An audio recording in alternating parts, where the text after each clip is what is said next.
call the meeting to order of the Washington County School Board of Trustees for our work session of Friday, February 2nd. Mr. Clerk, would you call the roll? Sure. Debbie Feemster. Here. Veronica Frankel. Here. Katie Holland. Here. Scott Kelly.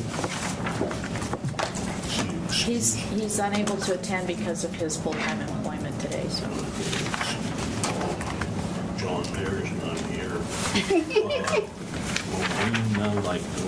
Raymond. Here. Angela Taylor. I'm here. I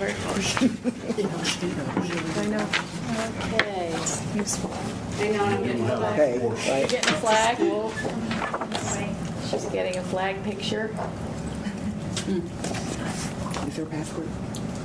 Yes, there is a password while we're waiting. And it's a little bit hard to see. Valentine Pound 2018. There we go. No. Okay. We'll just Samantha, would you join us? Lead us in the pledge. Oh, am I starting? Yes. I pledge allegiance to the flag of the United States of America and to the republic for which it stands, one nation, under God, indivisible, with liberty and justice for all. Sorry about that. That was very, very innovative. Okay, our next item is public comment. I don't see any members of the public, but we welcome public comment. Mr. Cameraman has some, huh? Seeing none, we will close the public comment, and we need a motion to adopt the agenda. So moved. Second. Moved by Trustee Frankel, second by Trustee Dr. Taylor. All in favor, please signify by saying aye. Aye. Any opposed? Motion carries. Thank you.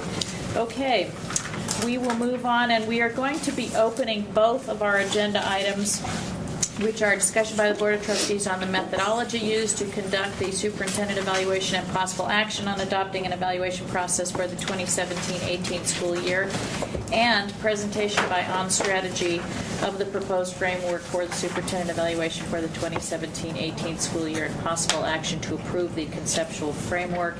And we wanted to do those both at the same time just for the ease and convenience of board members who may go back and forth between those sections. So, and any actions or motions will be made and voted on separately. Okay, so let's move forward. You know, I'd like to bring up something before we go any deeper. I think I get a lot of comments on not having the evaluation public, who does it, and everybody that I talk to, they say, all you guys run on open transparency. In fact, mine on the webpage, that's one of the things at the end. And then you hide between the evaluation and you don't say how you evaluated it individually. So if there's one way that we can sign it or something instead of being just a number, I'd sure appreciate it. I don't know if we have to vote on it or if it can just be left. I think that's probably something we'd want to have a conversation about. Can we put that on our parking lot for discussion before we Well, I'd leave? like to discuss it right now. I mean, because to me, it's the most important thing. Well, I'm wondering, just to pleasure of the board, I'm wondering if we can kind of talk through in sequence order what we're trying to get done today, and then I think we should jump right to what are the criteria that we think will make an effective evaluation process, and certainly one of them might very well be the not anonymous. Yes. Board of Because Trustee people call me up and say, how did you vote? Were you one of the ones and stuff like that? And I get blamed for the overall thing when if mine were up there with how I evaluated it, I could just say mine is right there. Okay, all right. I would ask that we let the process, have the conversation about the Yeah. process first, and we'll make sure we get that done today, John. Is that okay? Well, it always gets pushed to the end and never gets done, so Okay, but I'm going to put on the parking lot not for a later day, but to make sure that we get it addressed today. Okay? Perfect.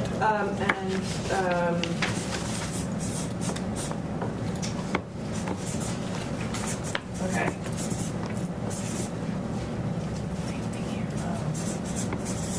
Just going to put it like that for right now. Okay, if that's how we choose to go.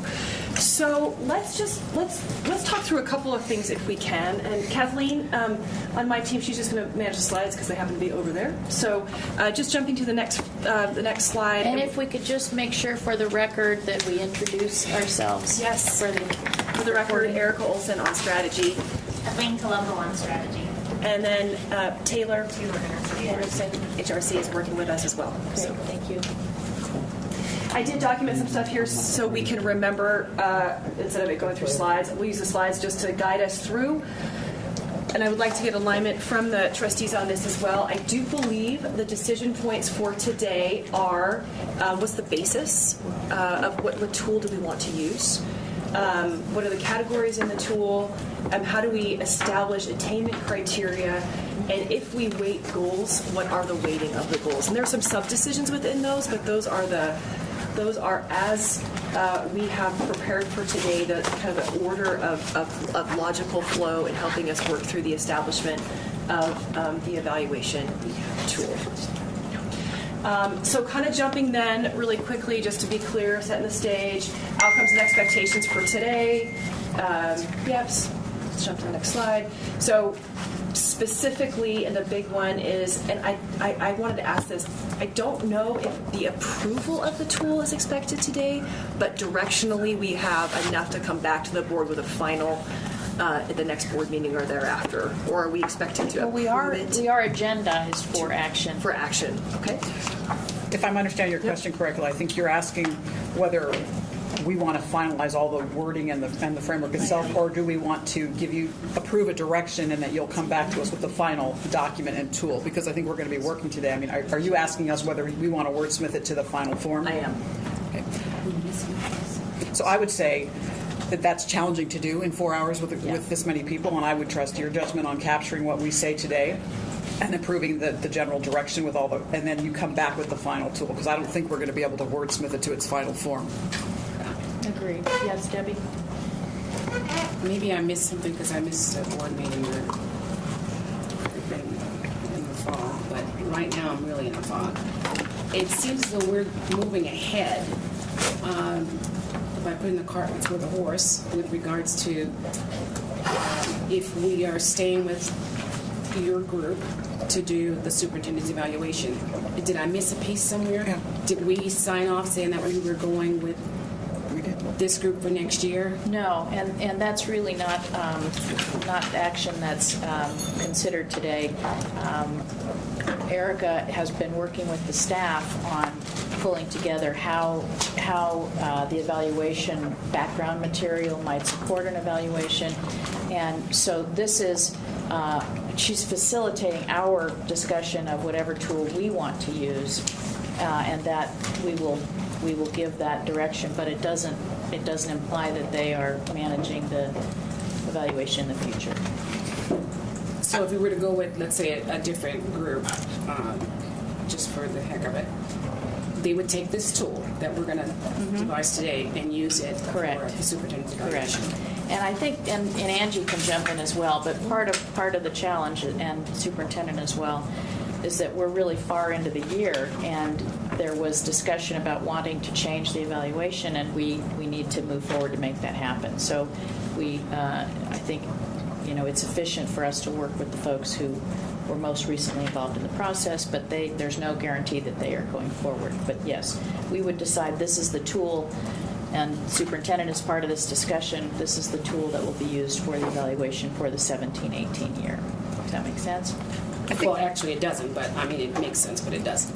Well, because if another group wanted to come in and they have their own tool that they've been using for like 20 years because of their experience and all of the knowledge and background that they've garnered to make it a successful tool, then it seems like this is just a discussion. Well, she needs to know by what process she's being evaluated. I'm sorry. Oh, no, I was just going to just say that the important thing is that we come up with a process, I guess kind of like what you're going to say, Katie. The important thing is that we come up with a process that Tracy agrees with, because contractually, if we agree upon the evaluation process, then of course as a board we do agree upon who's going to implement, the tool. Whomever comes in will use the tool that we've agreed upon, that Tracy has been involved with building. They may have great experience and so on, but they have to use our tool. Okay. No matter what. Staff has already been involved in working with Erica and her team since the last evaluation process. So she's been working with David and Tracy and other people on the team to kind of hone this and get this together so we can land on an instrument, a tool, that really accurately reflects, her performance and this progress towards the strategic goals that we have, the goals that we have in the strategic plan. That's this piece that's really got to be on, because that's the thing that's got to be, fairly done. She agrees to it. Staff has been involved in how we provide evidence and all those things that are necessary. So that's the part that we want to try to get done as much as we can today. Yeah, and just to jump in on that for a quick second. So when you contracted with us to execute the evaluation process this year, we had the evaluation handbook and the tool. Those were our guardrails, and Right. that was we stuck within those.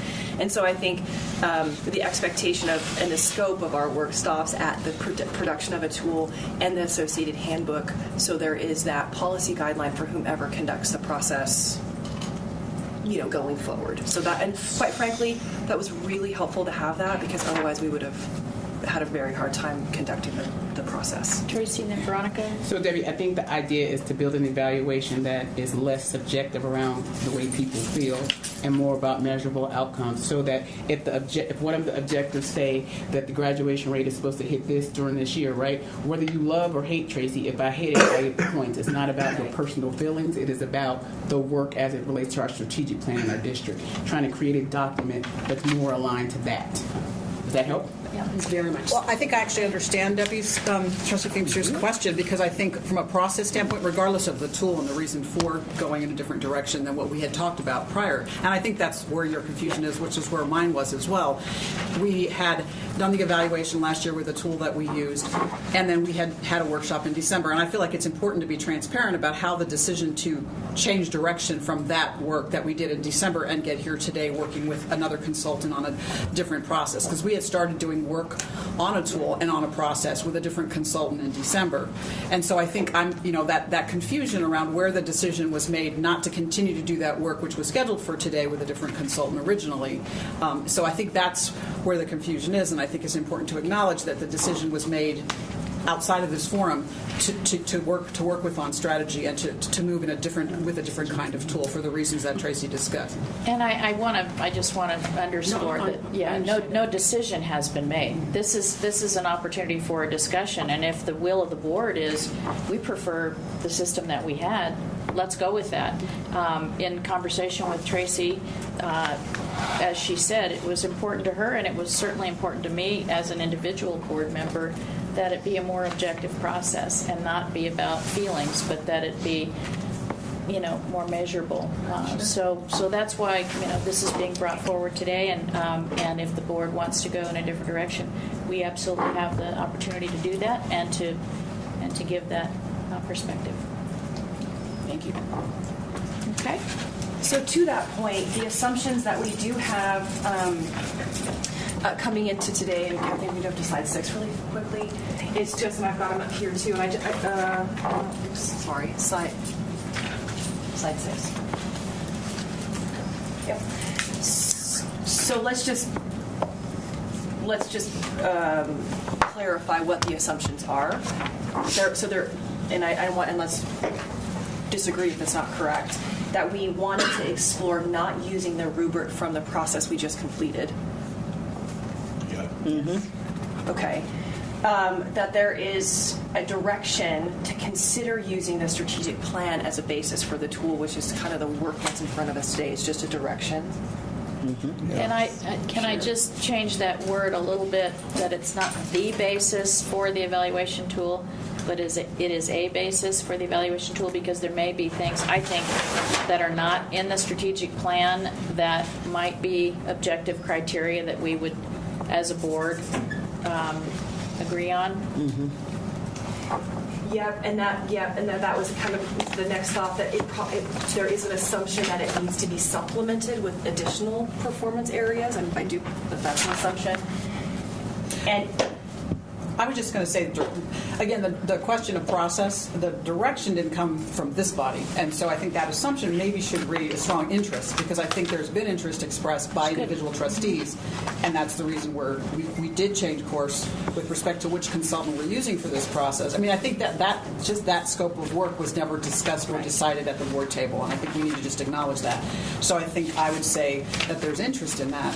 I don't think the direction has come yet until we have this discussion. That's a great conversation, and I think it came back to us from staff as a result of their working with on strategy, on the strategic plan, and on the material for reporting the strategic plan, as we've talked about, and also how that would feed into supporting the superintendent's evaluation. So it actually bubbled up to us. And maybe that's something that's worth calling out here too, and Kathleen, if you would add, but an assumption is not that we will conduct the evaluation process, so let's be very clear about that. Just to be very clear about what our responsibilities are right now on behalf of Tracy, is to help support the creation and standing up the reporting process, and with Vanjie, of course, to create the reporting process against the strategic plan performance measures on a more frequent basis, aka quarterly. Whether we connect the evaluation tool and that is part of today, but they are technically two separate pieces of work. Okay. It also supports the desire for evaluations not just once a year. Having the strategic plan reporting and those objective measures provided in a public meeting helps us all to have track on how are we doing, including the superintendent. So one of the things we heard was the 1,000-page artifact binder at the end was too much. So that's right? an assumption. So right? if that is too much, how do we deliver a product such that board members are able to track the progress on an ongoing, consistent basis and have dialogue along the way versus waiting to the end? Okay. And that if the strategic plan is used as a basis, it is assumed that the plan that you all worked on in August, it should say not July, is said plan. Okay. Are there any other assumptions coming in here today? Because I thought that would help us just. Well, I think the assumption should be the timeline, because March is not going to be a halfway point any longer if we drag this out here. Then you have another meeting. By the time it all gets approved, it's the halfway point on their contract. And that's too short a period to have her meet with us individually on a halfway point. So we have to extend that timeline somehow. David John's saying that the school year ends on the work ends in June, right? So March, April, May, June. By the time this is approved, I'm going to assume it's March, right? So then we'll have April and May, school is out. I think that's where you're getting at, Yeah, right? because next month's March. Well, then I think it's good for us to clarify what is the evaluation period, because I know we conduct the evaluation in September. So what is the midpoint? What's the year? Is it July to July, or is it September to September? And if it's September to September, March is kind of the midpoint. So I think that's important for us to get clear and come to an understanding on. But I think it should be the extension from September to maybe December when their contract terminates, really, the timeline, and then more or less move the midway point up to really be midway in from whenever we approved this to the end of December, halfway in between. So I think the challenge we all have is that the work being measured is a school year. Right. But the results to get to if they were met does not always come out until after the fact, right? So I'm already into a new school year working on new goals before we even get the results. I mean, even as a team, to adjust the strategic plan to say if it's working well, we don't know those results to October, so it is a huge challenge for all of us in the framework, because it's always, the work is about the school year, right? The contract and evaluation is where it gets wonky with the dates. And when the state provides data in which we use as measurable outcomes for. Yeah, see, I think it should be after graduation rates that have come out and everything like that. Ending in September is, you're just back to school for 4 weeks. So is there two parts to this? One, which is what's the period, what's the evaluation period, and the second part is when the evaluation is conducted? Because that's when we have the data in. Yes. Just to separate that for a quick sec to help ourselves. So the evaluation period is the school year period. Is that correct? Yes. That's how it's been. I think that makes sense to me. Yeah. That's how the measurable outcomes are measured in the Right. strategic So plan that's too, right. right? But that hasn't been adopted anywhere before. So that needs to be clear. So it is the school year. So the eval period is the school year, but to Mr. Mayor's point, we need to have all of the data in, which means that it actually gets conducted in October. Yeah, well, like graduation rates and the statistics on everything come out SBAC. anywhere from October to November, see? And it's stuff that ends in June, but actually you don't get the reports in time to do the evaluation, because there are some that come out at the end of November, you know, and the star ratings of the schools and all that. And so you're evaluating someone when you don't have the proof. All the data, yeah. So I think that just raises the question of where's the midpoint. So if it's the midpoint, should be the midpoint of the school year for that, for the, when we talk about the mid-year evaluation, or that's, we've talked about that, and it's usually, I believe, stated to be March, which is mid-year if you do the calendar from October to October or September to September. So that's what we also need to revisit if that makes sense. I mean, I know there's other policies and contracts that have that language in there, but maybe that isn't the midpoint of the year if we say March. It really is not the midpoint. The midpoint is the semester break. And we don't have to actually say mid-year. That's right. I think the staff has come up with a great quarterly plan of what's available at different points through the year in terms of data. And again, it would, one possibility is that it's more of an ongoing review of how we're doing, and not just a fixed point at March or some other date that we may not make. Right. Well, no, I'm just trying to remember, and maybe you can help me, Neil, if it's in policy and contract that there is. It's in contract. Yeah, so that's in why contract. I'm bringing that up, just because. Yeah, it isn't policy, but it's in Yeah, contract. yeah, okay. But I'm sorry, go ahead, Melina. No, finish. Just to say, but as Katie mentioned, the recommendation of staff and the work that they've done with Erica really makes it so it's not even about mid-year at all anyway, so that we really don't need to establish what mid-year is, because things are going to come on a quarterly basis. And so that would eliminate the need to do that. And I'm not saying I disagree with that. I'm just wondering if there's Oh, yeah. anything in place Yeah, that no. requires that we do it that way right now. So, Yeah. in changing it, does it require some sort of change to policy or contract? It doesn't actually require it. Right, because it says It May says in the contract. It says we shall May. endeavor to. Shall endeavor Thank to. you. That was Yeah. the word. Reminded me. I just don't have that in front of me. So. Yeah, in approximately April and October, and each year during the term of the agreement. So that's something that would have to be identified, and it is something we want to get some closure on in terms of the process. What is the schedule of the evaluation? I think that's a good point to raise, John. I think it's so important to, because that was part of the problem. Everything gets always shoved. It doesn't meet the timeline. It just gets drug out. And by the time you go to evaluator, it's old news. I just have Oh, sorry. a question on Yes. this timing. I know I'm back here. I just want to be sure I understand the time frame. So the evaluation is, I know much of the strategic plan and our work is based around a school year calendar, but we're evaluating a whole 12-month period, or we're only evaluating the school year period? Because there's work, obviously, she's working 12 months out of the year, so are we talking about that we're only going to evaluate the time that the traditional school year calendar, and now So we I have think if you kids go in- back to the measurable outcomes, they actually are in terms of the school year. Graduation rate, SBAC rates, like everything is what happened that school year, right? Like the year you work, kids are out. The problem is, yes, we all work 12 months. The data to support what happened that school it's year delayed. comes late, right? So I don't know what data you consider into the next school year, because then you're always revolving. Because the plan, it says in 17 you will increase the graduation rate to this. So the whole year, all the work should be around this diversity, whatever those things are. So it is actually the way the plan is. It is a school year plan.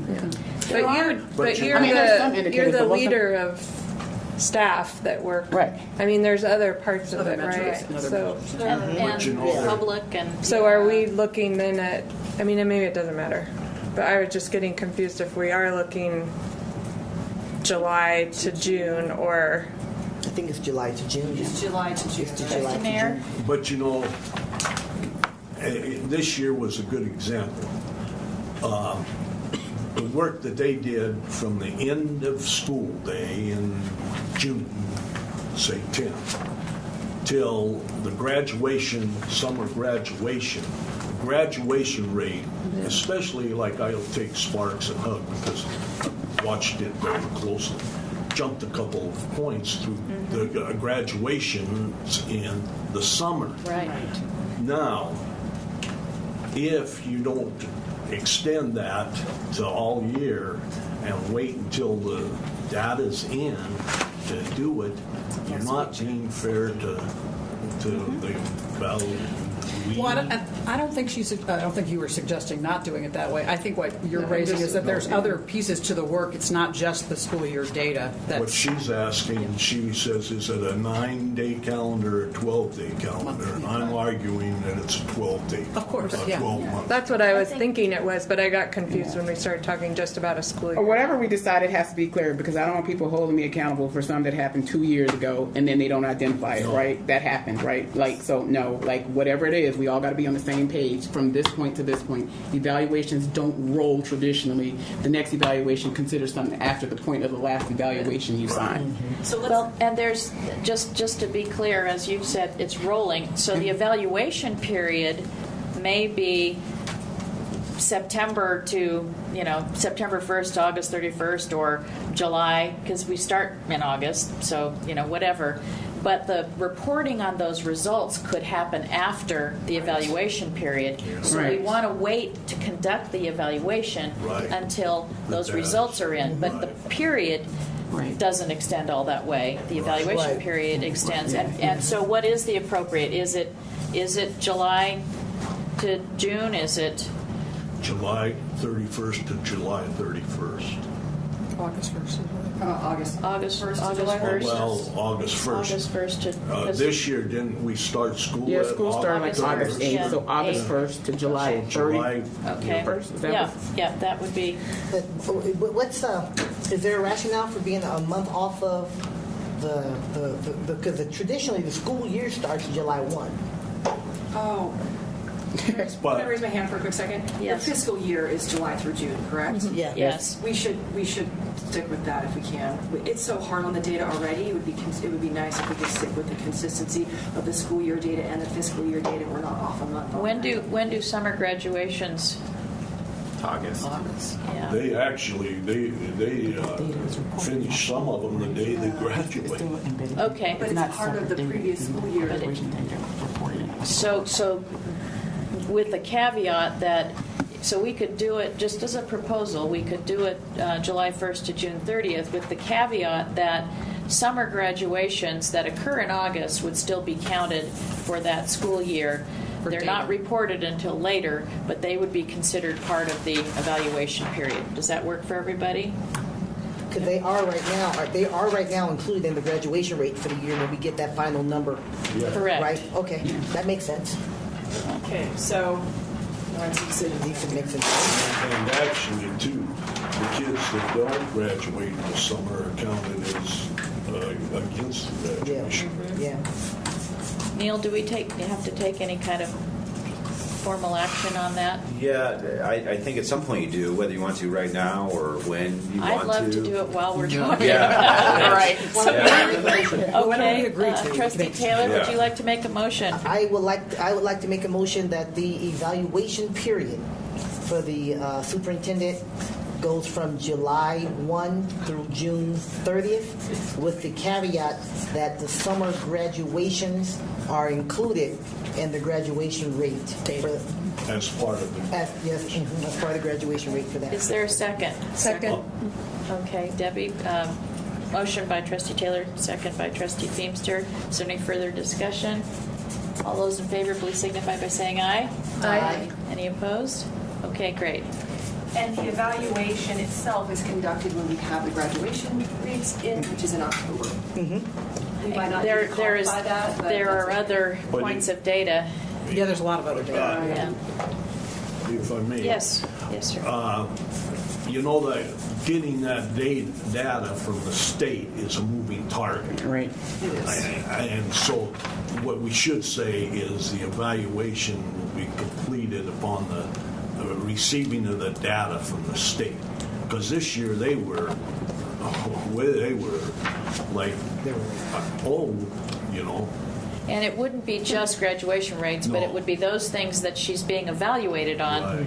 Once we have the data for those things that the superintendent is being evaluated on, which we're going to talk about when that data is available. And what it is. So So we could won't put a month in. No, just put whenever the data is collected. And just Or that's is reported. Is reported, yeah. Yeah. okay. So that's fine.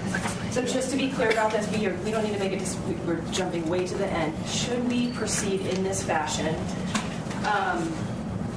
Vanjie has identified when the annual metrics are available for reporting and the frequency thereof, so we have a progressive reporting against performance, not all at the end, in which case a completed year of data would happen sometime in that October timeframe, whereby, a third of the data against the strategic performance measures are reported sort of We have a a third of motion the on year. the floor. Oh, we do? We voted. We voted on Yeah, that. that motion carried. Yeah, On so the she's eval just period. clarifying. She's just Yeah, just clarifying what clarifying. the schedule would look like. Did the motion include the evaluation after the data has been reported? Yes. That was part of the motion? I thought didn't that think was, that no, was it part of wasn't? it. It came after the Okay, motion. Okay, This, I understood this was the motion. okay. Do we want to, well, we have to take a second vote then. So move. So the motion is that the evaluation for the evaluation period, which was identified, would be conducted when the data relevant to the evaluation criteria is reported and available. Is that That's my motion. Yes, it is. okay? One second. David, you're scrunching your face. I might just say put a by the end of December, no later. No than later, Dan? something. I'm good with the friendly amendment for that. Okay, so we'll include that in there. That's important. Sure. That the evaluation will occur after the relevant data is available, but no later than December 31st. Great. And the second, Yeah. John seconded. Mr. Mayor, is there any other discussion on that? Okay, hearing none. All those in favor signify by saying aye. Aye. Any opposed? Okay.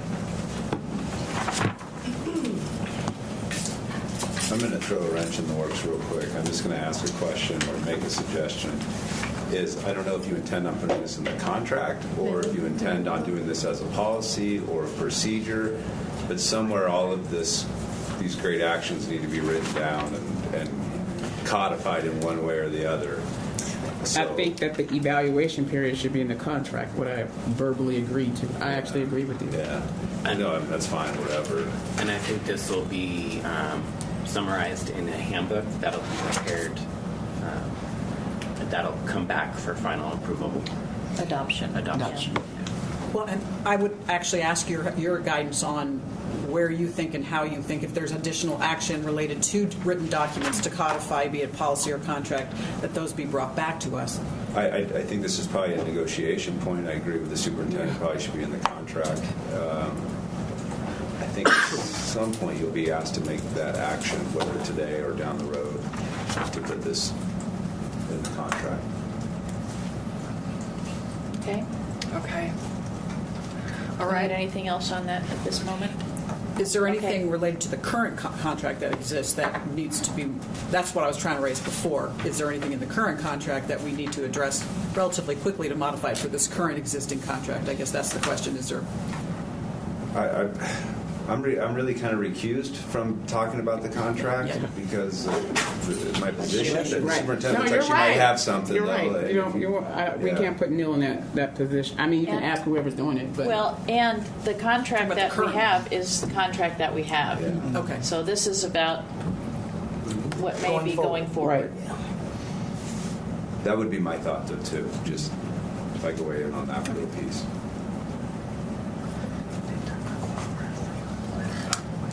You good? I think so. That's a follow-up item. Yes. Yeah. Okay. All right. Okay. So let's get a little bit grounded. I just thought we should have a quick conversation. I think this is really clear, but I think just to make sure that we're articulating what the trustees feel like will make an effective evaluation process. I know there's a lot more. I just wanted to get the conversation going so you have a little bit of a set of guidelines about what we'd like to see essentially different or better with this process and process going forward. So it obviously would establish the performance expectations, which again, I think some of this is clear, change the words. It's fair, objective, and measurable, that it's transparent, that it's comprehensive against organizational and leadership areas. And then I just put at the bottom, I think maybe it's not a bonus, but I just wrote it there just to get the conversation going, that it's not a surprise that it's progressive, because I think that was also something that we're hoping to improve this cycle. So from your perspectives, are there any other sort of what will make this a better process and a better tool for you? That should be a criteria on the list, so we have a little bit of our own evaluation as we're moving forward in developing this tool. Or any word changes, anything you don't agree with?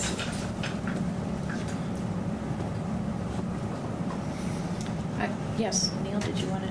No, I saw staff looking for us, so I was just waving them down. I'm sorry. Okay, I didn't mean to interrupt okay. you. I actually had them bring you guys the equity books that we're using across the district because it's a great book, and Good. Oh, good. if it's going to be, it can't be bottom up, like we all need to be involved in. Sorry about that. Yay. Love books. Love having these. I guess. Thank you about that. I guess one point. Thank you, my friend. There's a piece of it for me that would have to do with mutually understood, because it's not just a one-way conversation. At least in my view, it's not a one-way conversation, so that there's between the person being evaluated and the folks doing the evaluating, that there's a mutual understanding of the criteria and the performance expectations. Okay. I know it says establishes the performance expectations of the board, but I think it's important that it also support that mutual understanding. Well, the other thing you said there, in addition to mutual understanding, is the importance of two-way dialogue as a board, do bullet number one, establish those performance expectations. It should happen as part of a dialogue. Okay. Anything else?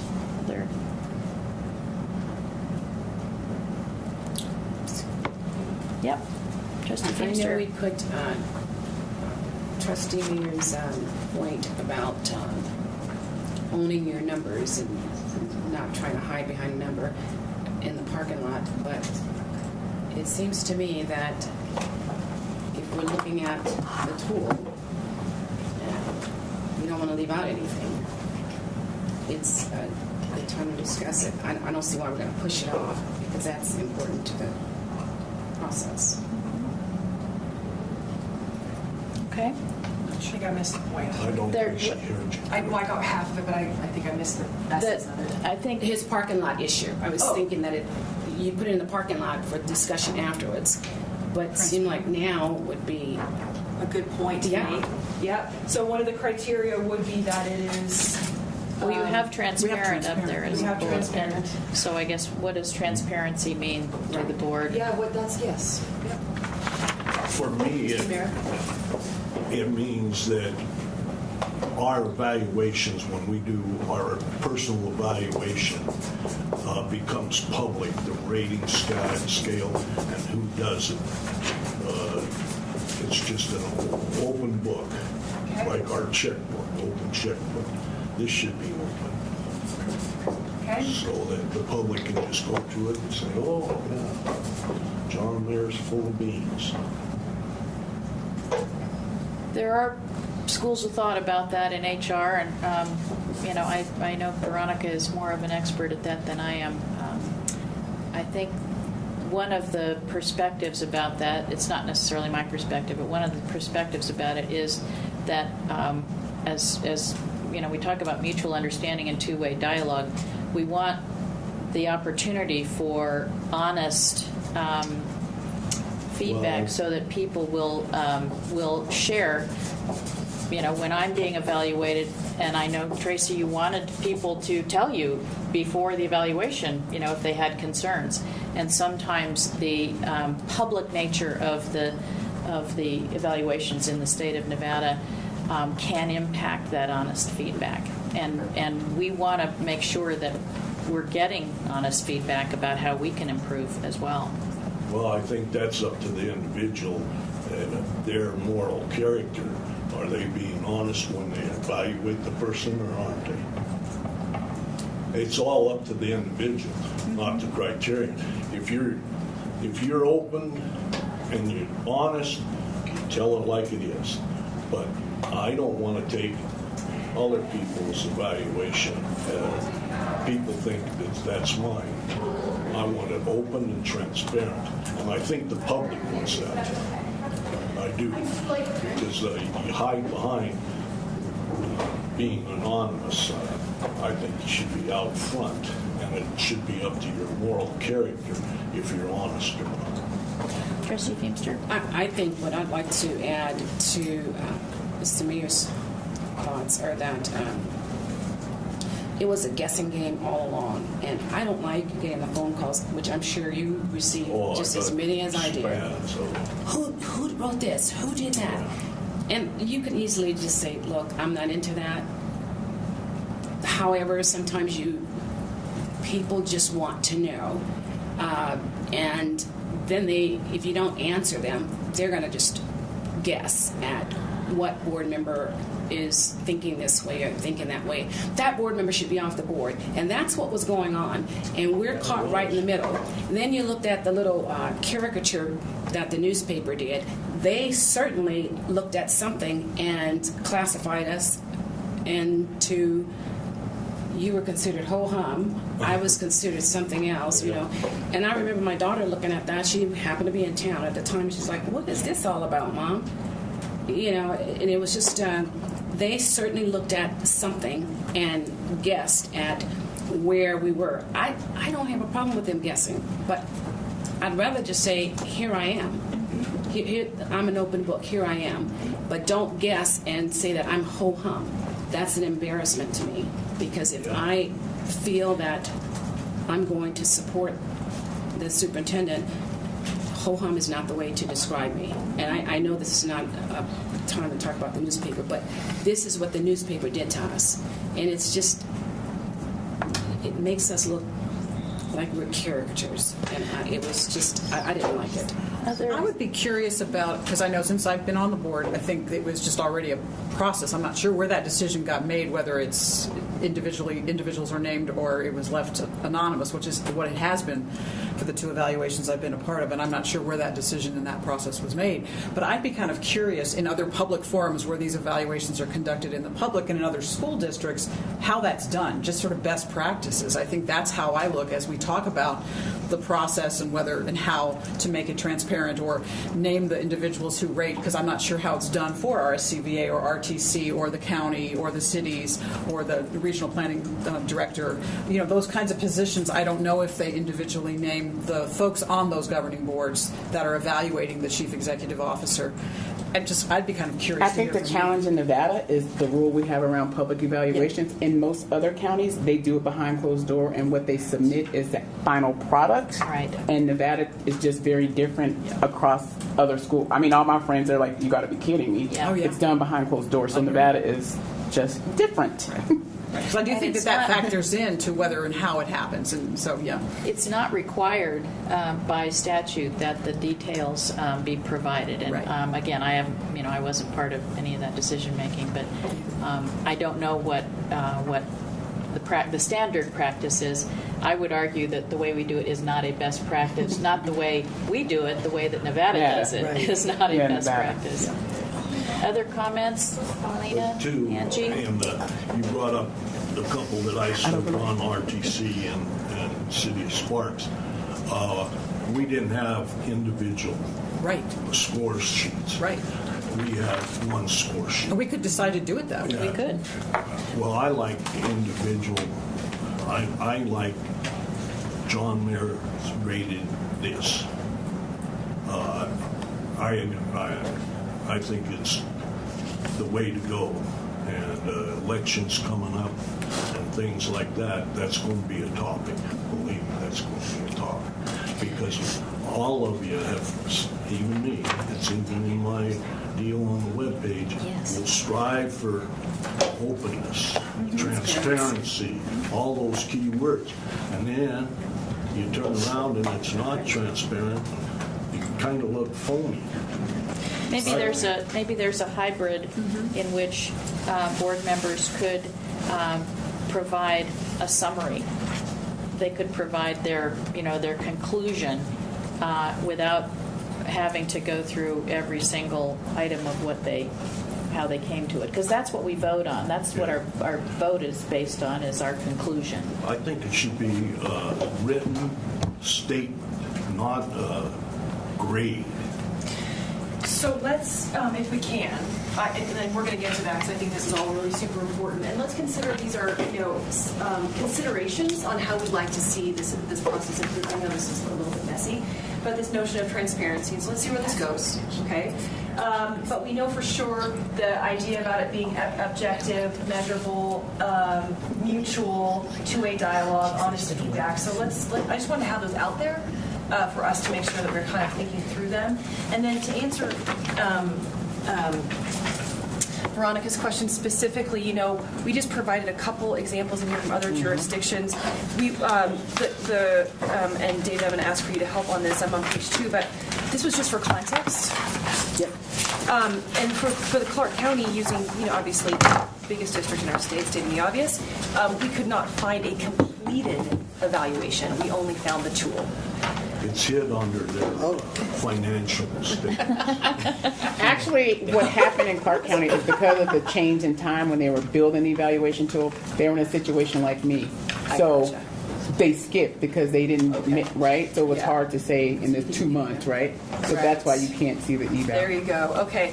So just in answering the question, do they publish how the trustees use the rubric? That was not available. And then, just the other context on here were Washoe County and the RCVA and the Airport Authority, and then, of course, everybody's perspective around the room. We can look at these. We could talk for a couple minutes about these just for contextual purposes, or we can skip them. It's your pleasure. It was in the packet, so I don't want to spend time on stuff that we don't need to spend time on. I prefer to move on. Oh, no, I don't. Go ahead. Thank you, Madam President. I'm not used to having being called. Unless it gets out of hand, we should just go ahead and Okay. speak. Are you okay with that? Yeah. Madam President? Okay, thank you.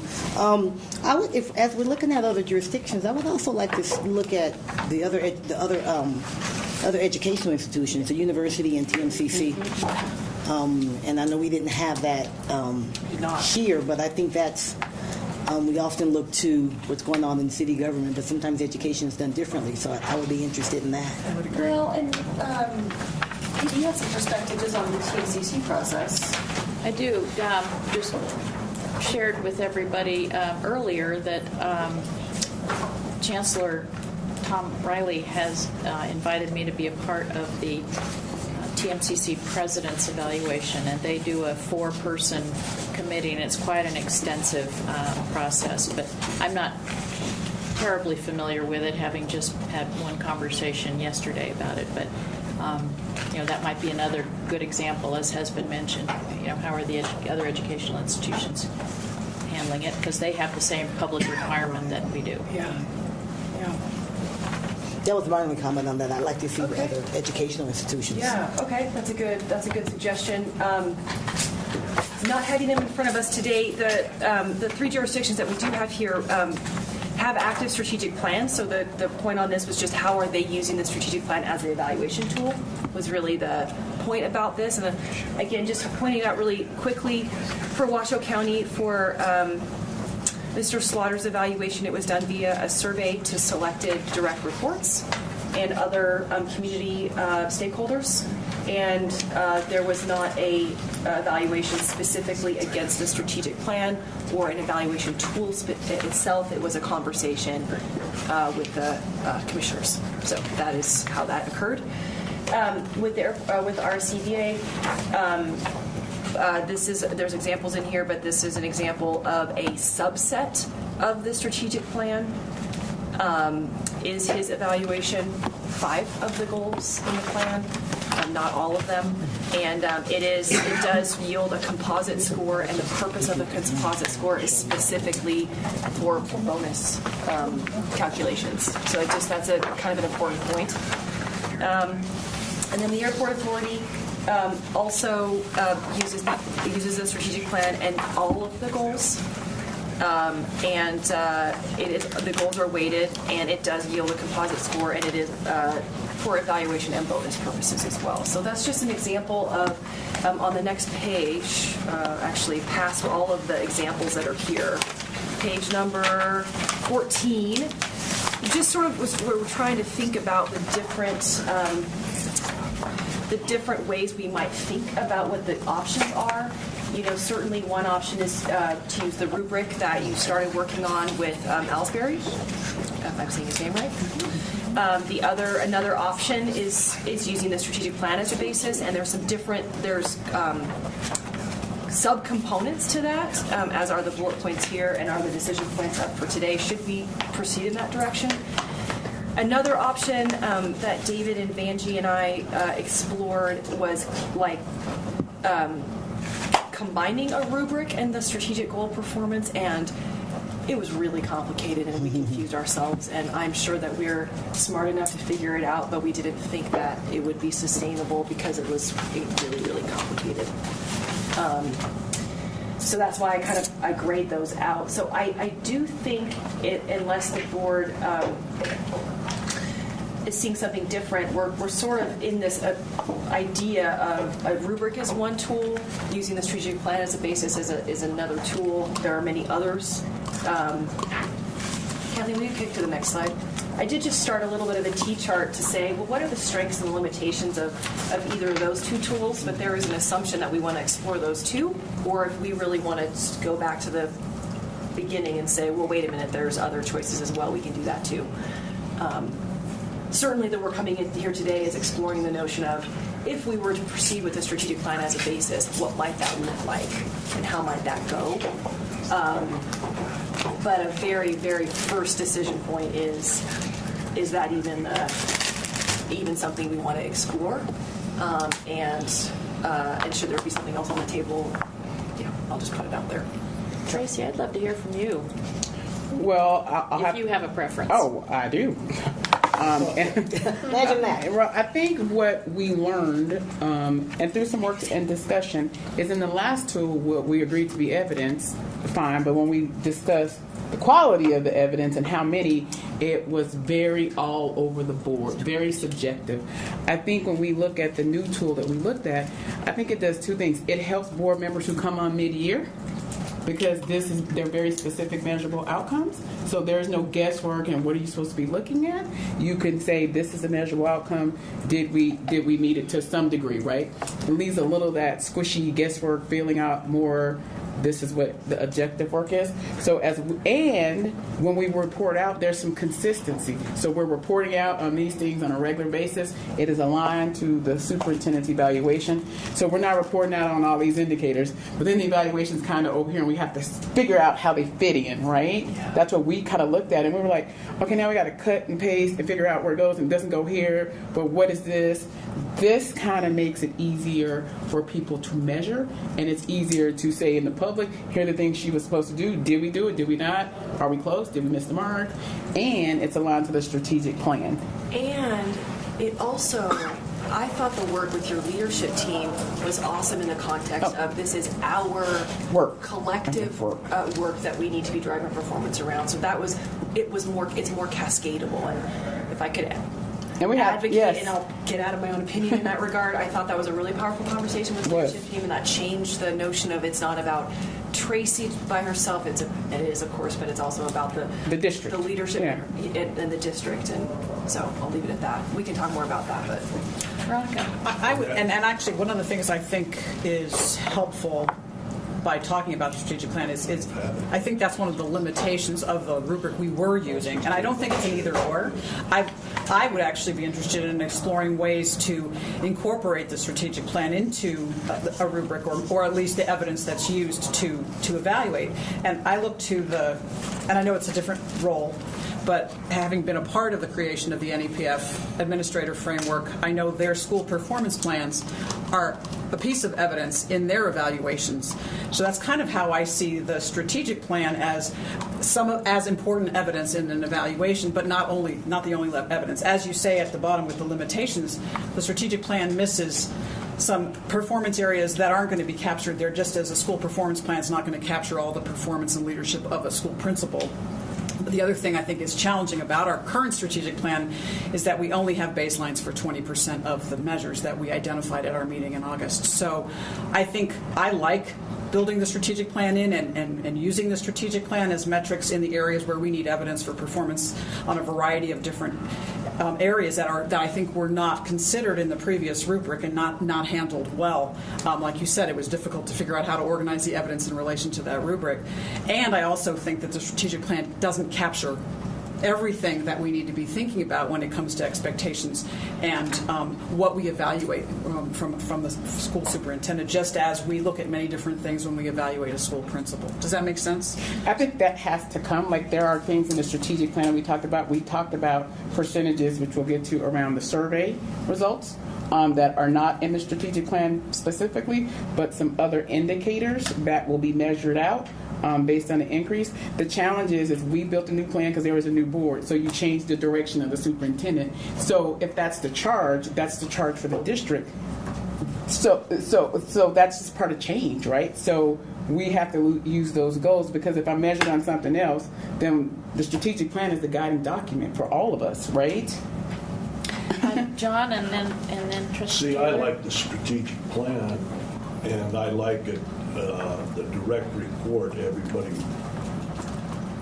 has an essay, more or less, as their report, and they can do it and then discuss it with the superintendent and make it public that way. That's the way to go. Angie? My question is for you, Erica. So if we went with the strategic plan, is there a place where there are other considerations? You said it in a phrase just now, Katie. I don't remember exactly how you said it, but other something. I don't know. It was really good too. So well, and for me, it boils down to that we all collectively have a responsibility to evaluate what the results of the district performance are in a year and how those results were achieved. And I think that's Veronica's concern, is that we not just reduce it to the numeric accomplishments, but we also incorporate how were those results achieved through leadership and those things. And I think, we're all very willing to have those things be a part of it as well. The only other thing I wanted to mention is those 20% that are the only ones of the metrics in the strategic plan that have baselines may be the right 20%. They may be among the most 20% of the plan that we want to evaluate. So I wouldn't discount it for that reason.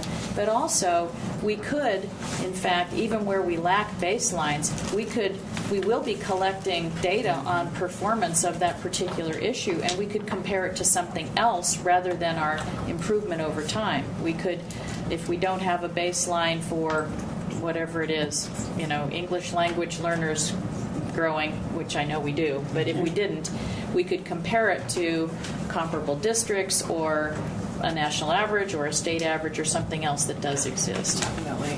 Let's look to answer your question. Oh, yes. Okay, I'm sorry. I was just going to say, at some point, we're going to have to establish a baseline anyway. Yep. So that's going to have to happen. So I would hate to, if we decide that's the way to go, which is interesting for me because I was so tied to the rubric, not necessarily this rubric, but a rubric. And then I didn't start thinking about it being connected so directly to the strategic plan actually until Katie got on the board and started talking about it. And it made me look at it a little bit differently. So you won me over, Katie. Not that you were trying to, but it just seems like a really fair way to evaluate the performance. And I think if there's a possibility to build in the how along with that, then I'm much more lenient that way. So I just think we should be careful about the how, right? Okay, yeah. Because the delivery of the product is executed based on what we believe, right? Like you hold me accountable. Debbie might not believe in something that John did at his school, but they both got similar outputs. So if we're going to get into the how, we got 7 different folks who might have 7 different opinions about the how, right? Okay. So what does the how look like? So I'm not playing guessing games either, right? Absolutely. and it should be should be measurable and objective, just like anything else. Mm-hmm. Yeah. Mm-hmm. So let's just orient really quickly to what we have on paper, just because I think it addresses some of the trustees' concerns that we've articulated so far, and then we should decide if we want to proceed in this conversation or really take a big step back. So I'm looking at page 16. And again, I know you all had your packets, but I'm just going to orient for a quick minute. And it says it on the footer of every page here, but this is just here for illustration purposes. Obviously, the elements that are on this page, the strategic plan elements, are the elements of the strategic plan as approved in August. But at any rate, so of course what's on here is, if there's a baseline, yes or no. If there is a baseline, then there is a target of improvement or in some cases maintaining, because it's and I believe you all established those targets in August, right? We did. Mm-hmm. Well, staff established them and brought them back to us. Okay, fair enough. So, it was subsequent to August, but the intent was there in August. Gotcha. Okay, so that's where all that came from. And then the far, and we need to speak about this all in detail, but just for orientation purposes, the far right-hand column is a suggestion of, how do we articulate if it's attained, partially attained, or not attained? That gets a little bit into a rubric type fashion in the context of, from this range to this range is attained, from this range to this range is partial attainment, and below a certain point is non-attainment. So that's where that all came from. And then it's a straight average in the total goal attainment at the bottom. We could or could not do that, but that's the orientation of what's on paper. Can you help me understand how we got some of these attained when we don't have targets to attain? It's a sample. It's just a sample. Oh, it's just a sample. Okay, got it. Yeah, okay. Total sample. And we did make a suggestion that, again, this is for the board's consideration. Katie's made a different suggestion, but perhaps attainment for this year is establishment of baseline, but maybe it's a comparison against another district or whatever the case may be. Just offered that as a suggestion because we don't want Tracy, to not have the opportunity to have had attainment in something just because we didn't have a baseline. Right. That's, Yeah, that's right. And so then, of course, you know your plan quite well. We've got our academic growth goal. This is flows through. Goal 3, of course, staff community engagement. Goal 4, goal 5, and then what we put on paper, just to start to address the fact there's other areas. Perhaps there's an area around board relations, and there's an area around employee engagement, organizational climate. There isn't anything in there right now, so if we were to proceed in this fashion, I think there's perhaps this is the place where we identify what those performance measures might look like in these areas, or perhaps it's narrative in nature. I'm not sure, though. We're really trying to get objective. So we just put some ideas down here. But this was intended to get at the what about the stuff that's not in the plan. And then the last page is just how it would all come together. All of the goals and focus areas, perhaps they're weighted if the trustees would like to communicate priority. And then the summary of the percent goal achieved would come from the detail sheet on what we just looked at. And then, of course, it would be the same bracketing in terms of attainment, partial attainment, non-attainment would be the same thing as it was with the performance measures if you wanted to do that. This example does not have a summary score. You could choose to do that or choose to not do that, but we stopped here. So those are all those very specific choice points. But I think perhaps to move us along would be to say, is this generally something we'd like to pursue talking about and building out with the notion that we're trying to bring in the other areas, board relations and organizational climate, to supplement the plan in this manner? Or do we want to take a step all the way back and think about it differently? And so I'm looking for discussion on the general direction of this tool, or if we want to start somewhere else. Comments, discussion? I like it. I like that you added in those areas, and then we have to build them. We have to build them. But this speaks to some of the other things that I think are important. Climate, like the school climate study. I think that's really important. It speaks to that. Board relations, of course, important. And then employee engagement. It says employee engagement on one and employee climate on the other, which. That's okay. So whichever way we decide, but bottom line is still capturing, where the employees' perceptions are in terms of their environment / climate or whatever. So I think adding those are important items to add. So I like what you've done. One question I have is I brought the report from the evaluation and your statistical analysis of the factors that would have the greatest impact on organizational success. So yes. I'm going to ask you if these capture some of those areas that you identified and brought to us as evidence that as things that would have the most significant impact on organizational success. You know what my suggestion would be that you do have a baseline on the kind of that aggregate district effectiveness, district climate from last year's the survey, from the superintendent survey, and then there are the subcomponents to that as well. I think, Veronica, that's what you're speaking of. We could certainly add those in as the detail under here, because we have some baseline already, some baseline data from that we could use to evaluate that. And again, you did the analysis to identify that those would have a statistical impact. It would have a statistical impact. Yep. And the tool itself, the questions in the tool, were from we inherited those, for lack of a better word. Sure. And then we did the statistical analysis and created the regression. And you mean last year's tool? Mm-hmm. Okay, yeah. And they're the survey. The survey. The survey. And I have to walk down history lane where it came from, but it's solid. It's good. It's statistically held together, and it definitely had very pointed drivers of effectiveness from those three areas for sure. So other comments? Melina, John, Debbie? I see under environments 5.11 to decrease chronic absenteeism rates. Is that really one of our goals, and that's the actual I don't think it is in the strategic Or just plan. in Is it in the strategic plan? This is Directly. Is it? Yeah. Oh, okay. And that's also a part of the school performance framework as a statewide indicator. Oh, great. Okay. Okay. Yeah, there was Make sure kids are in school. Yeah, I am there it just is. very, They do better when they're very in schools. happy to see this because my son works at the center, and I've got to tell you, he called me the other day, and he only calls for money generally, but backup. He calls it backup. But he said, Mom, and I'm sharing it with you guys because he was so exasperated. He said, Mom, do you guys really acknowledge that? And he loves Tracy Davis. He saw her at Walmart, no, Costco. He said, I remembered her face. I gave her a big hug. Great. And he said, Mom, I wanted to just have the conversation with her about the chronic absenteeism. And they would be happy to work with us.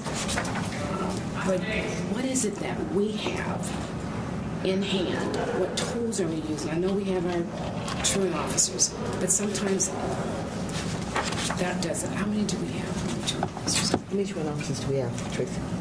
We got I think we need Yes. to stay on the evaluation tool, but we can Well, I answer that still- question for you. Well, I still want to ask a question. How many? I don't know the exact number that we have, but I'll tell you this, that schools have to design plans based on their school community too, because it's different.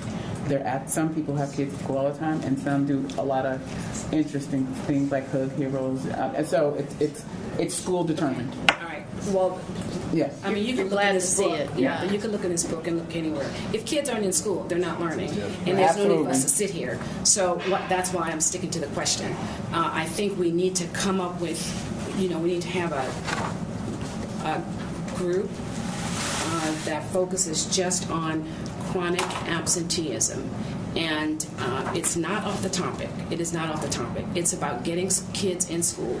We have kids that are out there and they are in some low places. And I don't think anybody disagrees.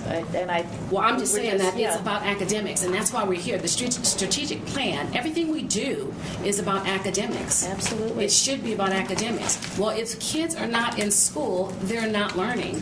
If they're chronically absent, they'll never learn. And I'm just saying that I'm happy that it's in there, and I'm just wondering if every school is aware of their chronic absenteeism. So let me just real fast, it's an indicator on the school performance framework, and each school has to have a plan to how they're going to address it. So you're right, And it's yes. in the plan. though, there's a deal, they have to. We're getting close to being off the agenda, so I just think we need to be careful here because we're asking specifics about this, and what the agenda item is what do we want to see and what do we want to do, and not directing committees and things of that nature. So just be really careful about sticking to the agenda. You're absolutely right, Debbie, that I do it's wanna important see it. that it's in the tool. It's very That's your point, and we all agree, and it is in the tool if we choose to go with the strategic plan as a basis for the evaluation. Yes, Melina. I just wanted to throw in my 2 cents that I think that the strategic plan evaluation part is really nice. I like how objective it is, and that it can be just, attained, partially attained, did not attain, and that, as a person doing the evaluating, the clarity in what qualifies for each of those categories is very much appreciated, and that it doesn't leave room for that. So theoretically, when you have a tool like this, there would not be one trustee that had attain and another trustee that had something else. That would be the goal. Correct. That would be really nice. And I think it's important to address the other issues. I think reading through the contract recently, I mean, it's in, again, not for the first time, but again, that, it's spelled out in the contract the importance of these 2 elements, and I think we need to address them in the evaluation tool. But I feel like that's the part that gets a little squishier for me. And how do you define so that we don't get to a point with those elements where we're so divergent on our responses. So Well, that's my concern with those And I two. appreciate that, and I think, first of all, I wanted to say thank you, Erica, to you and your team for doing all the work to give us something that we could look at and have a conversation about, what's in that tool and whether it's important or not. So thank you for that. And I think your suggestion, and we aren't going to, I don't think we'll decide on every single thing today, but I think, again, going in the right direction, that everything that we have in here should have an objective basis for us to evaluate it. And so whatever you come up with, or we all come up with, for organizational climate and board relations ought to have an objective way of it being measured and recognized and reported. I think that's important. That's actually a question I had because these, we just continued the table, if you will, for the board relations and employee climate or employee engagement. Mm-hmm. And so one of the questions I did have was, is it the direction of the trustees that these are objectively measured as the other parts of the, if we go in this direction, plan are, in which case that's helpful to know, and that's Katie, I think that's what you're saying. So that's a question. That's an open question still. I just asked Kathleen to put up on the right-hand side of the slide there, underneath school climate. Those areas right there are the sections of from last year's rubric, but we're also in the survey that have a subset of questions that are summarized in a single question and a very objective number. So that's what that is. And then so the top one is the overall perspective. So those are all those are.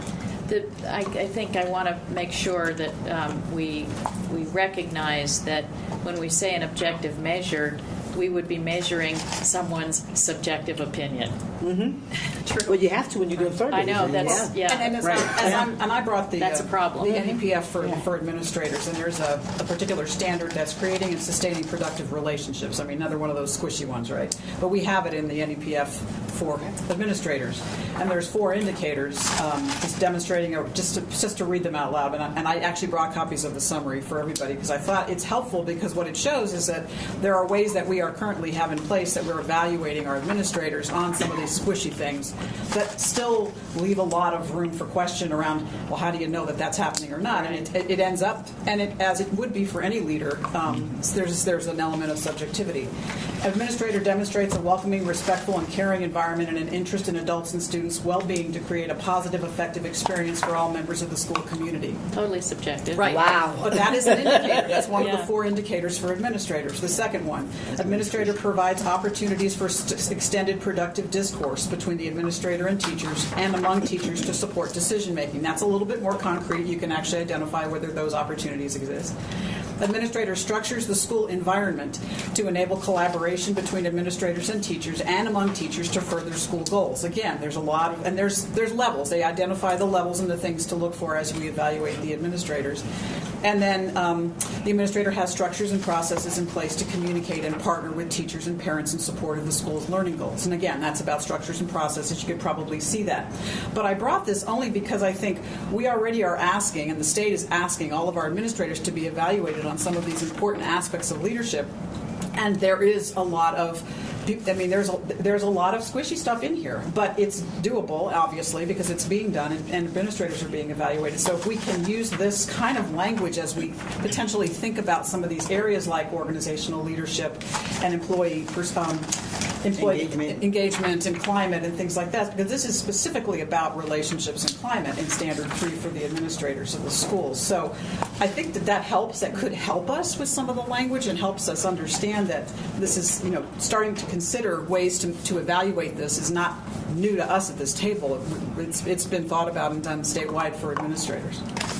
So I think we have to consider one of the things that Katie brought so forward is that the CEO has different relationships versus what it looks like in a school building, and we've been challenged with the crossover of the document not portions of the document as a whole.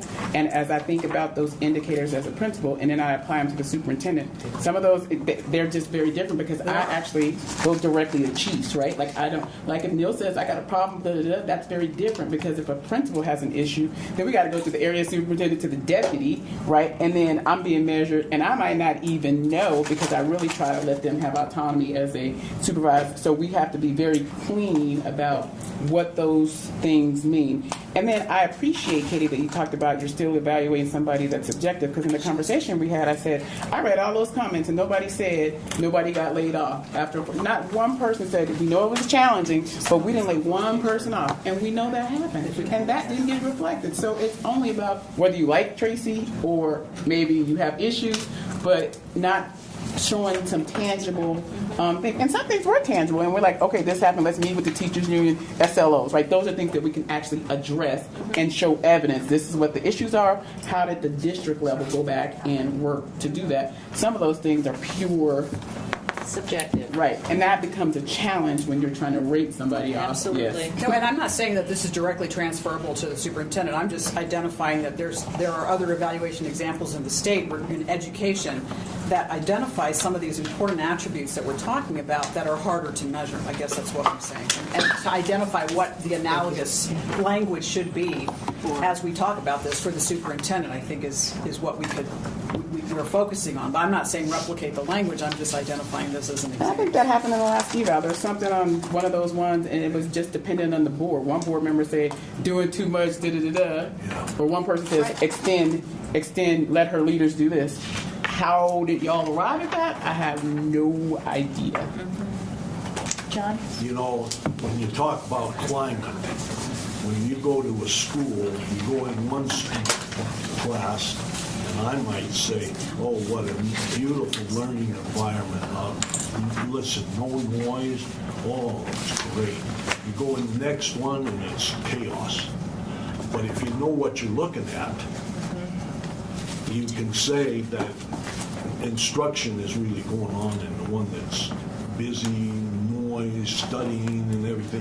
And the other one, they're just marching to the band. So each climate is such a broad, wide swatch. In schools, you've got 10 different climates if you have 10 teachers. Sure. Each one of them develops a different climate. And that's great because a kid can go from kindergarten to 12th grade and get all those climates and grow in each one and make it. That's why, you know, everybody wants to choose their teachers. I never chose teachers. They got whom they wanted, and that, or whom the teachers put them in, and that's it. Some of them had trouble in the classroom. They had to work it out. So, and can I just add one more thing about climate? sure. I think we have to be cognizant of where we are as a district in the midst of change, right? Around issues around special education, issues around equity, issues around race. And that is uncomfortable for some people, right? Yes. And it could be misinterpreted as the superintendent's mentioned making this or whatever, right? And we've never had to push people to come outside of their box around issues of past practice. And I know it is a struggle for people, right? Yes. But we are trying to do that in such a way, like today, right? Like, what are these courageous conversations about? No one's going to say the superintendent came here and said, you better do this. That doesn't happen, right? Now, that is uncomfortable for people. And if that shows up in a subjective survey, because I'm so used to this is what we do, why do we have to do that? Then I have to take issue with, then am I really supposed to improve change for children or make teachers and people happy? Because at the end of the day, there are people who are super happy. There are some people who are just not going to be happy because they want it the way it was.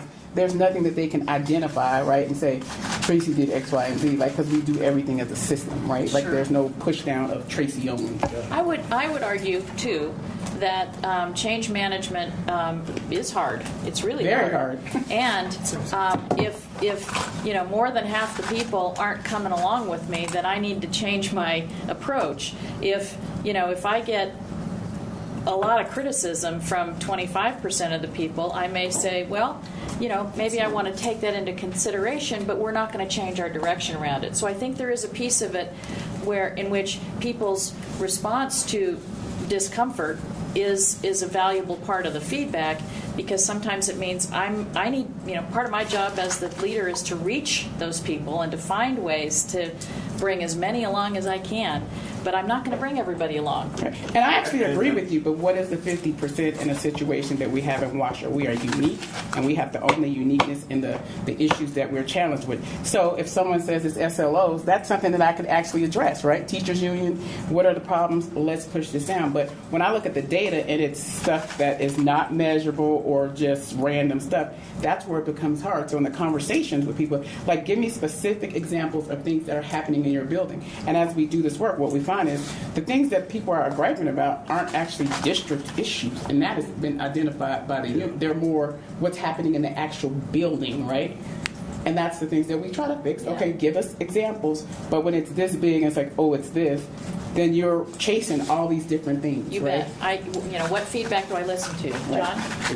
Well, the thing is that schools are hard to manage because there's so many variables.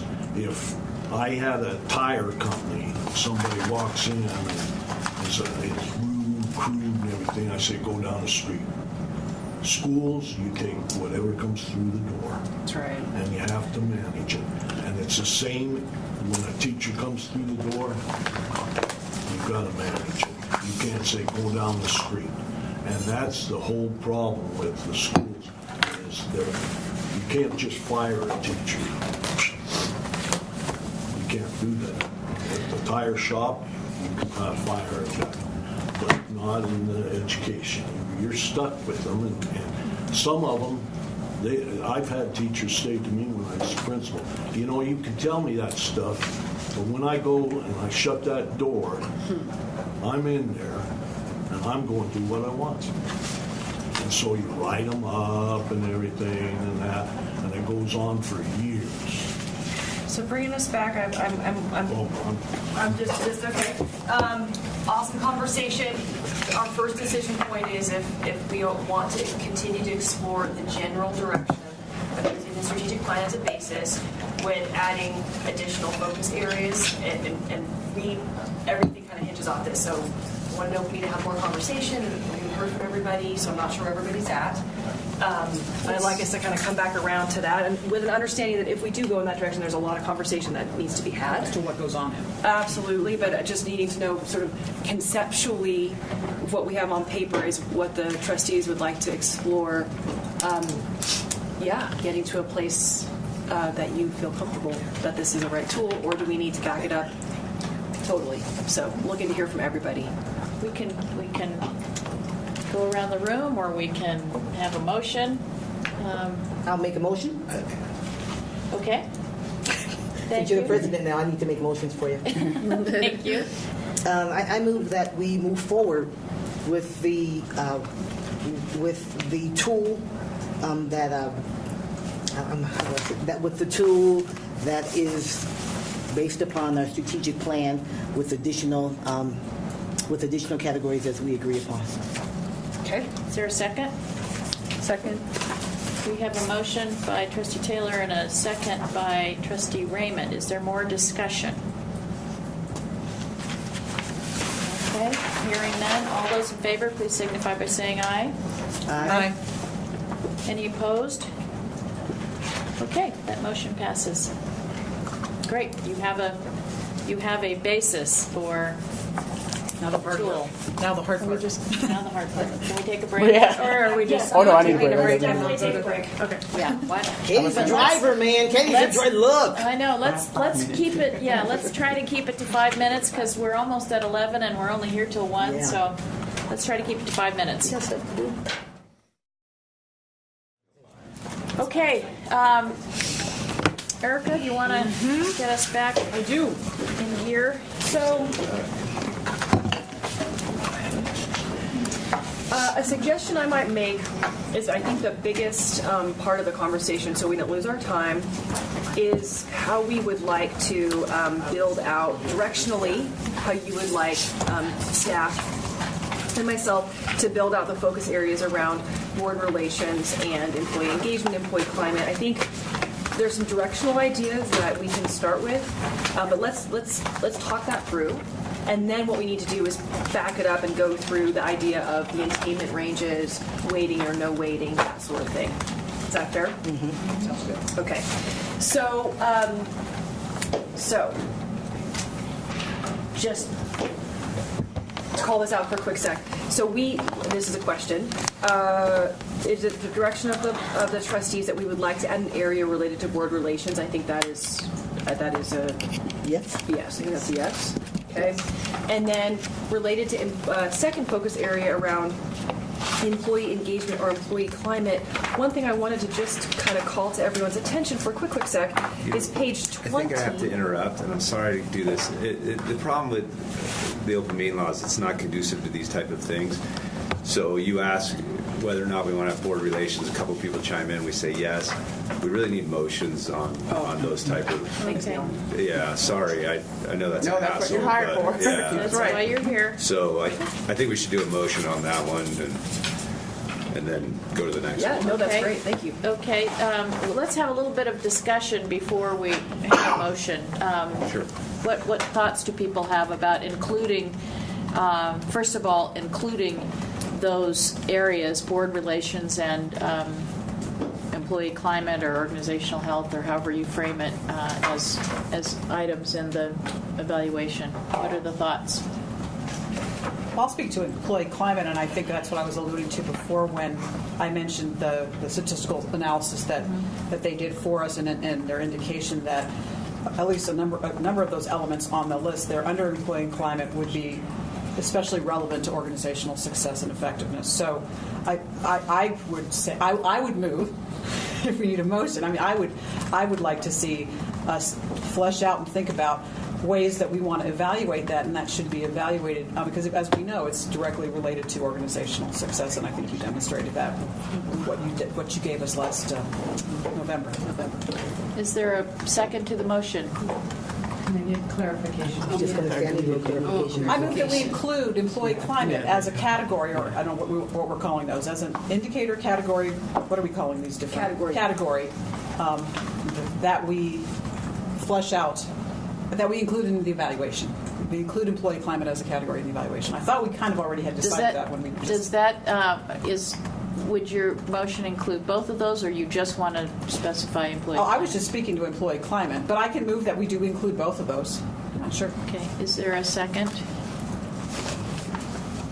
I'll second. Okay. Melina seconds. Can I talk? Yeah. Just say it. I want to have the conversation. I want to move forward with talking about what it would look like, and what we would. I'm not. If I'm understanding the motion right, we're not deciding ultimately that they're definitely on there or not. We're just moving forward with the conversation to include them. Correct. And what they would look like. The motion is that something measuring board relations and employee climate would be included in the superintendent's evaluation. Yeah, that is what I'm saying. That's the motion. And then we would have a motion later on to approve exactly what it looked like. Yes, okay, I'm I good think with that's that. the intention. I'm And going so to now vote we're in no because discussion. we don't know what it looks like. We should wait until after we find out what it looks like, because climate is a term that's floated around just because it floats. I don't know, so. It's not my job to enter the debates, but what I think Katie is doing is she's asking questions. Do you even want this topic? I heard two members chime in, yes. So she presumes it's on there, and then she's going to start filling in the blanks. If you vote no right now, then you'll never fill in the blanks on what these are. So, because they just won't be on there. Is that what you're doing? So that's why I'm saying you guys have to decide as a team, as a board, do we want this on there? And then if you do, you can decide, is that your intent? Okay. Yes. So the board would decide what it contains, but we won't have that discussion unless we want something related to employee climate and something related to board relations to be decided by us to be in the evaluation. Yes. Everybody understand the motion?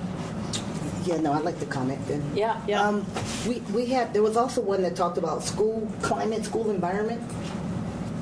Yes. That's part of it. That's That's goal 5. Strategic plan. Oh, okay. I got that mixed up. The other comment I was going to say was, do we want to say employee climate or employee engagement? I think employee climate. Can an employee have a climate? Yeah, organizational climate or employee It engagement. may be. Yeah. I don't think an employee can have a climate. Organizational health was another proposed That's set of words. much more squishy. Okay. Maybe employee engagement. I mean, I don't know that an employee do can have have- a I climate. thought we were going to discuss that later. I thought we were just getting that. We're looking at the topics, just the topic. Topics. Yeah. Oh, so what you're saying is add employee engagement. I was saying instead of having employee climate, I just don't know that employee climate makes sense because I don't know if can a person have a climate. That's actually a fair point. It is. Yeah, I think it's a fair point. Okay, I'm not saying I What, you support want having to it. withdraw the motion and then we'll decide what the topic is? Would you do that? I'm happy to withdraw the motion and actually consider reframing the motion, restating the motion. And seconder agrees with withdrawing the motion? Yes, I am. Okay, all right. The motion is withdrawn. So I move that we include a category related to organizational climate and employee engagement in the evaluation. I've just created a new category. That way, I thought I could stick both words together, organizational climate and employee engagement. Okay, and board relations? And board relations. Okay. Board relations. How is she going to do that? We're going to talk about it. We did it in the Ellsbury. You need a second. Yeah. Is there a second? I'll for second. that? I move that we include as one category, organizational climate and employee engagement, and second category, board relations in the superintendent evaluation rubric model. And I second, yeah. Okay, that has been seconded. Discussion. So one of the suggestions was the board superintendent relations evaluation from the Ellsbury rubric. We've done he did the board self-evaluation with us, and it did include a statement around board superintendent relations. That's one possibility. But again, the question is that an important component to have in the superintendent's evaluation? Absolutely. Go ahead. Absolutely. Everything starts at the top. Your relationship, we want relationships down at the bottom, but remember, people are looking to us as the leaders of the school board, the leaders of the school district.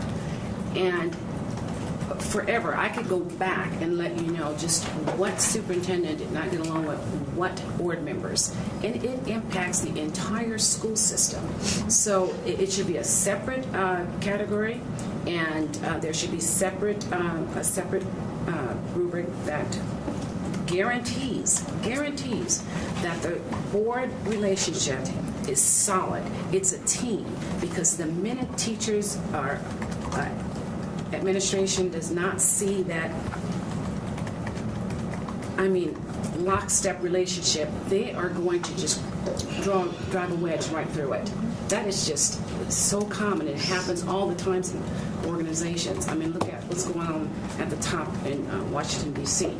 You have to have a solid board, and everyone should be on the same page with a common language. So you're in favor? Yeah. Because it's so important. Yes. It's so I- important. yeah. And that's why we are voted in, and we cannot let the people down. So absolutely, it starts with us. Other discussion on the motion? I'm going to vote no because what's good board superintendent relations? I would hope that our superintendent has a different relations with each one of us depending on our backgrounds, our likes, the areas we represent. And I just think that that's so hard to put in an evaluation. That might be something that we have a retreat or something to talk about, but I don't think it should be part of an evaluation. Okay, other discussion? I'm going to be supporting the motion because I agree, as Trustee Feimster said, that it is critical to the success of the district that there be constructive relationships and that there be, productive working relationship, so I'll be voting in favor. Any other discussion? No, I share mine. Yes. Okay. All those in favor signify by saying aye. Aye. Opposed? Aye. Okay. 6 to 1 with trustee mayor opposed. Big mistake. What happened? 5 with no. 5 to 1, sorry. Yeah. Big Scott's not here. mistake to have that in the evaluation. Unbelievable. Okay, so we will be adding 2 sections to the model, which will be employee engagement and or climate and board relations. The details, this is an idea list. The next conversation is the details. And trustee Feimster asked superintendent to comment on that, and certainly welcome your Yeah, what did comments. she think? And so I think board relationships is very important and critical to the movement of the district. But I think what John is getting to is the what, because I can't communicate with myself. Communication and collaboration goes 2 ways, and I cannot be held accountable for other individuals' behaviors if they choose not to engage. And that's why I think John's having an issue. So the what is what's important and what that looks like for all. So I agree with what we're doing. It's the what, so that everybody is clear with those, which we'll get to. And not everybody loves everybody. Yeah. You know, and so you bring your prejudice, you bring your background to board relations, and I think that it's so hard to say, because I'm getting along with Tracy, you don't, that's a bad relationship. I don't agree with this. I think it's terrible. Okay, we heard you. But you know Yeah, what? you heard me. So when we get to the what, I think that's what we have to And the deep people dive. that I'm talking to heard me too, right? Okay, and so that's why I think it's important to go back to the parking lot issue of having people stand behind their numbers. And because when you see 3 4s on communication and then a 1 over here, it sends a message. I mean, you know, we were evaluated as principals. Sometimes the district wanted us to be evaluated by teachers.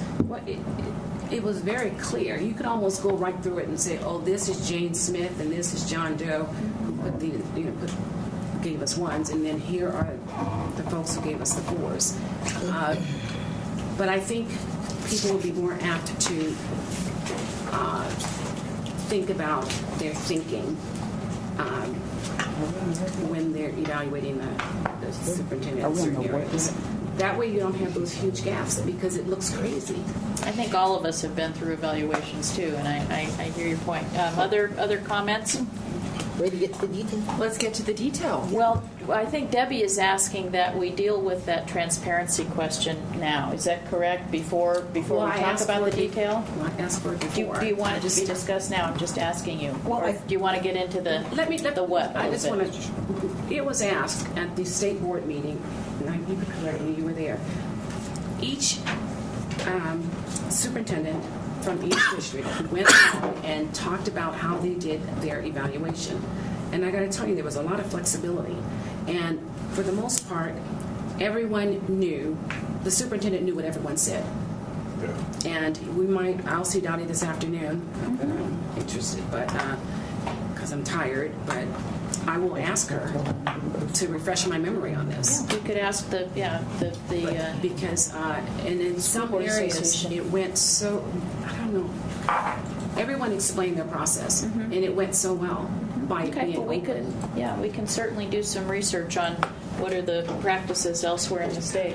I think that's a good thing to do. And I actually agree that that's an important conversation. I'm almost seeing it from the standpoint of we've got a conversation around the tool and what the content of the tool is and breaking that out, which is the next big point of the conversation. And then there's the process of actually how we're going to do the evaluation. Each of us, Compile are we going to do and- it individually? Are we going to compile? And I think that's where you're saying there's lots of different opportunities in terms of the actual process of implementing the evaluation as opposed to the tool. So what's the board's preference? Do you want to discuss the what and then come back to the how process? Yeah, I think getting to the what is really most of, we don't have a whole bunch of time left, and I think it's most important, and that's what the superintendent mentioned as well as the what that really matters and how we get there. So I think I'd rather get to the what, not leaving the how, because I do think that's important. I really do. Okay. Can we set a time limit on the conversation so that we won't go any later than like what 12:15 before it's 10 after 11 now? We'd leave 45 minutes to have that conversation about the how. Can we do it that way so that we make sure that we don't neglect that important piece? So putting a fine point on that, then the intention would be to be able to flesh out the details of the tool that have pretty important decisions for us to come back with something that's potentially approvable, and then we'll spend the remaining 45 minutes on the process, the evaluation process itself. Then we talk about the whole process as a whole. Yes. Okay, good. Yes. Which includes that, so that's good. Is that okay? Yep. All right. And I do think the tool will help us with the transparency piece too. That I think that will dictate the process a little bit. So, okay. So then, let's, if we could, please, what we do need some direction on is the idea around how we will proceed, which is the bulk of the conversation, with identifying measurable areas within board relations. Right. That is the big point of discussion. Suggestions might include that question that's in the superintendent relation question that's in the Ellsbury rubric. Can you refresh our memory on what that question is? Because I can't. Well, I might have it. I have an old copy of the rubric. So let's find that. I don't know why. JJ or somebody, can you pull little that up help? from somewhere? I might have it on here. Let me see. And while we're doing that, and I think an interesting way to think about this too is per what Veronica provided with the standard 3 in the school administrator. Granted, the language we need to change, but it's possible that we could turn this into a board evaluation survey that would then be not subjective. It's personally subjective, but it's not translated into general words, but actually a survey tool, and that could be a quantitative way of assessing Or the board relations. against standard number 3, which are there are 4 indicators here that the state standards are based on related to productive relationships, and I'm totally outside of my lane here. So I think we have to talk about this. I mean, I've been a principal in Nevada a long time. These are super subjective too, like they really are. As they evaluate, like it becomes one of those, they're hard. I think for us, we have to talk about truly what that means, because I think the challenge is what is afforded to every trustee so no one feels like they're not getting what anybody else, versus the relationship as it means. If I walk in here, John's giving me my nephew's scores in a game, I don't expect Katie to be that. Like, Katie and I have different discussions. That doesn't mean I like John any more than Katie, but we have different things. So we have to look at, as it relates to running the district, our board members, what are those things that everyone should be afforded so that it's not about, so I think the rub for some trustees is that it's not about running a district or affordability or doing the same thing for everybody. It just, Right? I mean, we got to talk about the truth so we can get to a real answer. Absolutely. And I just have to agree that I would really love to move towards more objective and less subjective. And things are going to ultimately be subjective, but they can be things like the superintendent provides regular information updates to all board members. That's a good one. Right. Which you do. So, and I think there are objective indicators, but this just really makes me uncomfortable. Yeah, I'm sorry. Giving people evaluations, I've always had trouble with. I just wanted to share that. Yes, and I appreciate the context. I do. I think the context is absolutely do. helpful. There are also, just adding to other stuff we have in front of us, and I can pull this up, but from the survey from last year, again, it was based on the rubric. There is a Dimension 5 was board relations, and there are 3 questions: models professional and acts in an ethical manner, culture of respect, and maintaining effective professional relationships. So anyways, those were those 3 items that were was in the survey, right? In the survey. What was on the rubric for us as board members in that? We have the copy of the old rubric, because I don't think that the way the rubric was described in the old rubric was horrible. I think it was the content in each of the categories and the fact that we had to have all of them before we could rate a certain way. I think that was where the problem was, not so much the language in it in terms of the indicators. That's good. That's a good place to start. Huh? Yep. But I don't have it in front of me, but I'm just No, remembering. me neither, that. but that's a good place to Thank start. you. I will pull that up.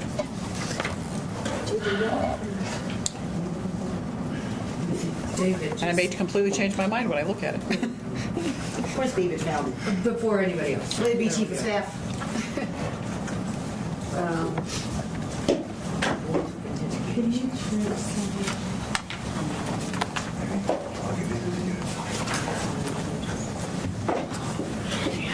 Of course, David found it in his email. That's what David does. That's what David does. We're gonna get it printed out for you guys. The Alpha. Is that what? Yeah, I just Okay, Good. super. That'll be helpful. I can And then I'm close just it. pulling up last year's. No, I found your email Thank that you, had David. the attachment, but I couldn't pick the attachment. Yeah, here's the, But I don't know that one. survey response. I thought he didn't send that one over. Which I think is the big problem. Oh. I thought it was something we discussed at the December. No, The problem with that dimension is that it also included professional ethics, so the wording of it wasn't just about board relationships. Yeah. It's not a problem, but just in terms of this category. Yeah. Can we, while we're waiting for that, maybe is there something else we could do constructively? Do we want to also, perhaps while we're making a printout of that, copy the page from last year's rubric related to board relations? Is that helpful or not? So I think for me, I think Debbie hit it. If you have 4s and 1s, right, but you're providing the same opportunities to everyone, how do we get such a wide range? Like, how do we close the gap on that? And if it's not closed, then there should be some specifics that go out to the superintendent.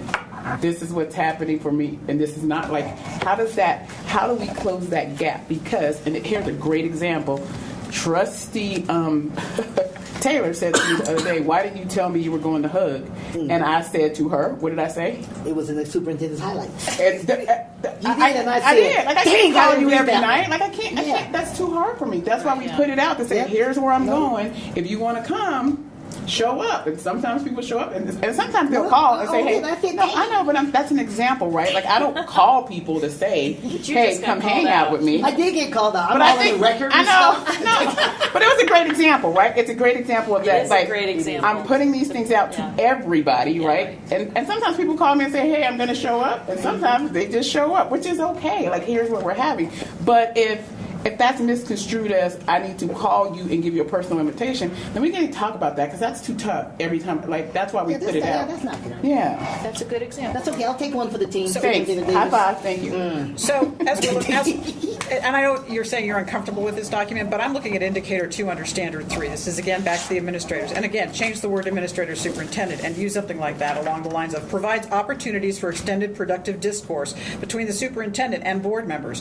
I mean, I'm just rewording that as that's essentially what Tracy's getting at is do you provide extended opportunities for discourse between yourself and the board members? I mean, I think that there's a way we could use language like that.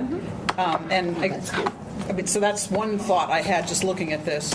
I know everybody doesn't like it, but Maybe there's some stuff in there. yeah, I think there are some. There have to be some modifiers. Provides consistent or regular opportunities because one person may say, well, she provided me 10 opportunities, and another person says I only had one. So, Okay. provides consistent opportunities for extended productive discourse. I mean, or whatever word you want to use, if it's like, in terms of either discourse or information sharing or those kinds of things. Debbie? Tracy, is it a fact that every one of the board members meet with you on a one-on-one basis, and it's scheduled ahead of time, or is it?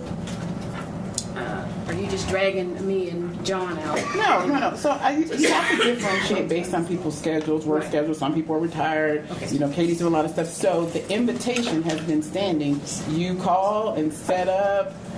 How do you want to do that? Like, Scott, I need to drive to Carson City, right? Like, because that's what will work for him.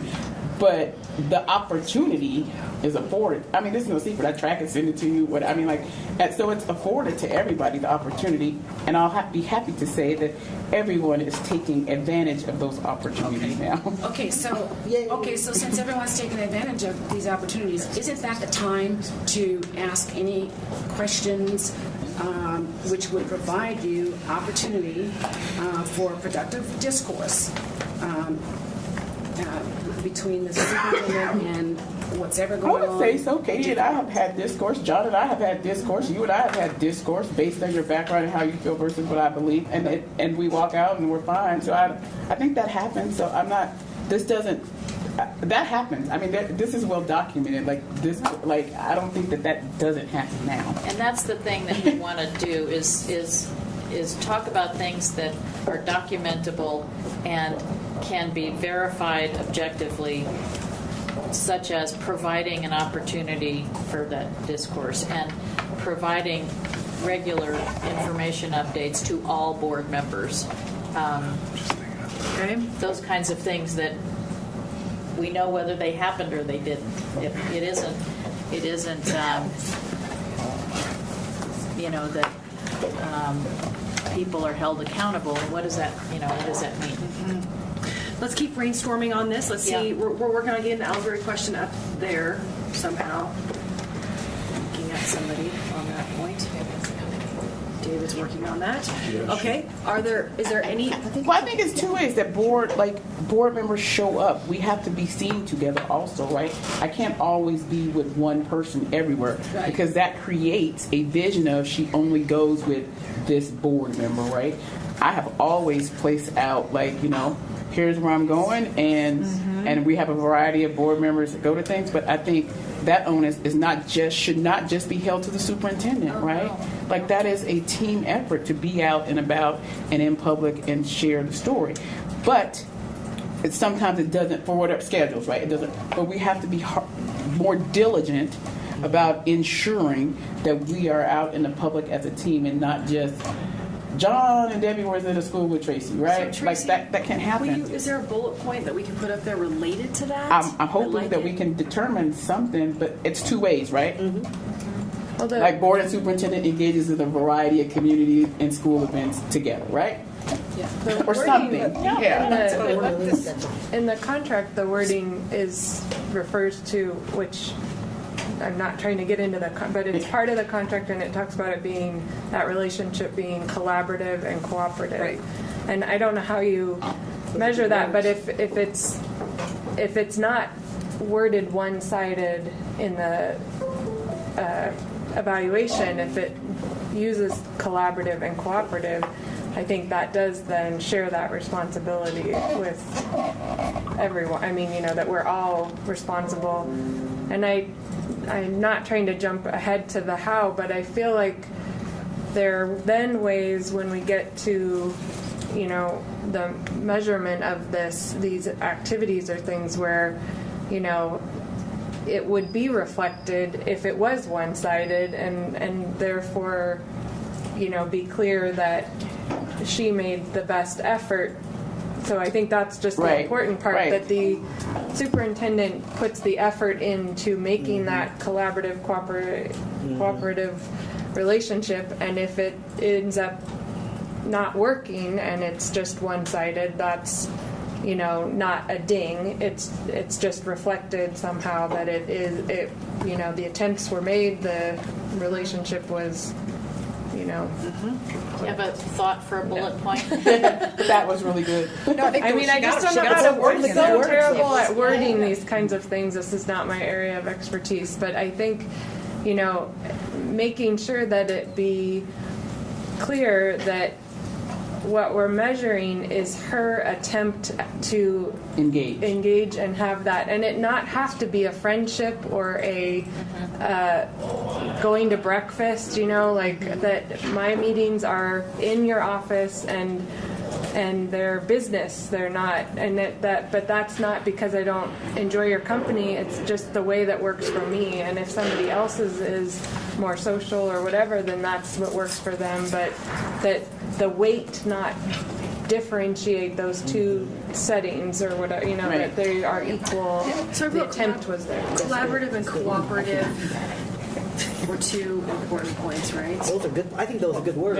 Yeah. Yes. And she said makes an attempt, and again, back in the administrative rubric, and the reason I keep coming back to this, there's language in here that may be helpful. Adequately structures or makes an attempt to enable sufficient collaboration, recognizing, I mean, this is about relationships as well. Relationships are two-way, but this is what are the expectations for the person being evaluated in that relationship. And so the role of the superintendent or the administrator in this document is to adequately make efforts, or to, and that's on one of the levels here, but that there is an effort made and there's adequate effort or consistent effort or quality effort or whatever words we want to add to it to enable that relationship. And so recognizing that it is a two-way process, but there's a role and work that we're evaluating the superintendent on in that part of the relationship. Does that make sense? It almost sounds like we're talking about the expectation is for the superintendent to provide those opportunities. I mean, to me, I feel a little better with those words, and say, for an example,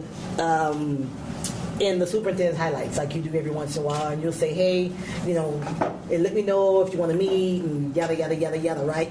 That is her providing an opportunity, and if we're not meeting, then it's for me, like you know, she says, I'm going to hug. That was an opportunity for me to go with her to hug. It was on me, since you threw me under the bus, it was on me. Like the one time I don't read superintendent highlights when I first get it. So then it's on me to say, hey, when you want to hug, I'd like to go with you, if I can, or whatever. So, but her saying, hey, I'm going here, or something like that, that's providing an opportunity. Now, if it's like, if she isn't open for a meeting or something like that, you're right, that's a problem. So what, oops, it just went off. Sorry, no, go ahead. Oh, you're back to a So bullet. provides adequate structures for collaborative and cooperative work? Yeah, I'm not sure. It's about work. It's not even about... And I'm not sure I'm comfortable with the word adequate. I used adequate because that's in one level. Right. That's level 3. And again, part of That's what... a subjective judgment. Right. I was gonna say, I don't know Well, about but it's that. going to be. And I think that's part of the subjectivity at times is the structures for collaborative and cooperative. Are they above and beyond? Are they adequate? Are they minimal? I mean, that's the way you have to look at that. And so I think... It's not, do we have a meeting, check the box. It's, you know, what was that opportunity like? What was that meeting like? I mean, the quality has to be in there somewhere as we talk about It it. gets tough. Right. It starts getting Well, subjective. yeah, because let me just say, if I have quality meetings that have been very rough for people, and they've been around race, they've been about whatever, and we don't agree, but that doesn't mean I disrespect the person. And Katie and I have had some meetings. Good And then we walk out, and what do we conversation. do? Hug, okay, high five, fist bump, good, let's move to the next step, right? But if that's how I'm judged, then I need to know what each person's version of quality Yeah. is. Yeah. And that's That's what right. I would have right. trouble with that word. Yeah. Yeah. I mean, And I agree with you, Veronica, that we all absolutely want to have quality be a function of our work and our relationships. The challenge is, how do we make that an objective evaluation so that, and again, at the end of the day, even with the rubric from Tom Ellsbury, it is a perception, and I do argue that perceptions are valid to measure. Yep, they are. I agree that perceptions are valid to measure. I'm sitting in Tracy's shoes and saying, that's fine, but tell me how it's going to be measured. Right, because I feel like I need 7 different rubrics. What does that look like for you? I mean, I don't, because I understand what everyone has their, this is what we want to do, like this is, right, and they articulate that, but when we start getting into those quality, what is quality for you, and you? Because at the end of the day, if I'm judged on the quality, then I need to know. I would argue, just again as one trustee, that I can share with you my perception of how constructive our relationship is, and that is something that you want to know. Yeah. You want to know how are we being constructive? It's not do we like each other? Are we happy Absolutely, all the time? right. It's are we able to work together to get the work done? Now, to me, that's what matters. Yes. Right. That's what matters. So how do we explain that? How do we describe that? This is Allsbury, what we just received. Yeah. Thank you. Yes. Yeah. Thank you, guys. Let's have a look at that and see if it's helpful.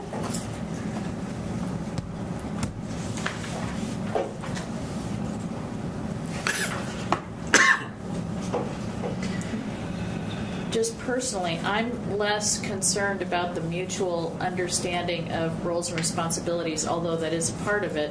I'm more concerned about the constructive mutual work effort that we are, that we create relationships together that support our mutual responsibility for outstanding results. And it's different. Those are good words to use right there, Kate. Wow. John, what are your thoughts? This is part of what was important to you. Yeah, it is. But I think we're going in the wrong direction because, I know our meetings, you have your laptop there and you know what questions I'm going to ask and you have all the answers right there for me. And it's terrific. Somebody else might not like that method, but I do. And but this leads to a lot of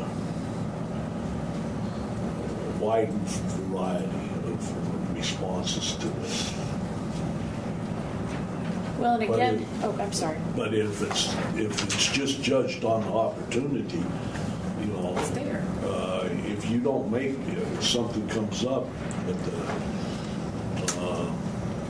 district office that you have to cancel, your secretary is always nice to get to another time and everything. I appreciate that. Let's jump back to the slide for a second. Let's see if some of the stuff we have up here is heading in the right direction. And this is also, we're trying to create a systemic tool beyond our current superintendent. Thank you for That's I think another yes, thought. that's important. This is for the superintendent, whomever. The first thing is an evaluation should be a tool for growth. Yep. So you got to go from one place to another. Yep. And how do you get there? That's the important thing. Now, as I'm concerned with this, Tracy and I, we're at the top right now. It's wonderful. But some other ones must, because she got low marks, there must be something between them or something where the growth isn't taking place. How can she be evaluated on something to make that growth possible? That's what I'm concerned about. Yeah, and just one thing I want to add to that, and that was a really important point you all just made. So let's take Tracy as a person and our relationships with Tracy out of it, and think about what should a superintendent be accountable to do in relationships with the board to create collaborative and cooperative work effort. Well, let me give you a perfect example. Just yesterday, when just by happenstance, I ran into Kristen. I had no idea that Kristen was going to be at Sparks High School. But we had the best time together. And it was wonderful that Kevin acknowledged us and had us in pictures with CJ. Oh, great. Yeah, CJ.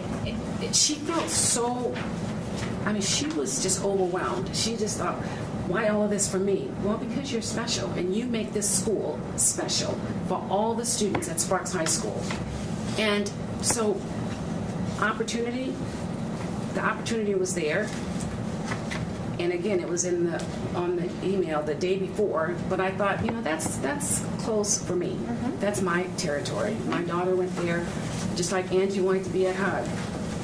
I took that opportunity, and Kristen and I, we sat together, we went on stage together, and it was fun. Now, is it measurable? But I'll tell you what, it looked really great. Mm-hmm. The people, the students were happy that we were there, and the principal did a great job of getting us introduced, and former administrators were there. So what do you just measure it? Great. And while it might not be measurable, what it does signify is that other people in the organization besides the superintendent can go to schools and pass out awards. Like, I don't always have to be the one. Right. I am okay with delegating those duties to others. So, part of the responsibility of the board members in meeting with her is to come prepared and to tell her what they need to grow. For example, if you need to have better communications through email or whatever, tell her. she'll come prepared to meet those things. So it's really a two-way. When you evaluate this, it's really you're evaluating yourself. That's right. And that's part of the board self-evaluation, just to be Yeah. fair. Okay. So But I'm just saying that, go with me you on know, this for a when sec. the growth is important. Sure, yep. And again, let's just take that mindset for a quick sec that we're creating a legacy here, hopefully, of a tool that can sustain Yeah. beyond the folks. It could be an example for other districts as well, because this is Yes. tough for everybody. And We could charge After all, we're the best school district in the valley. super.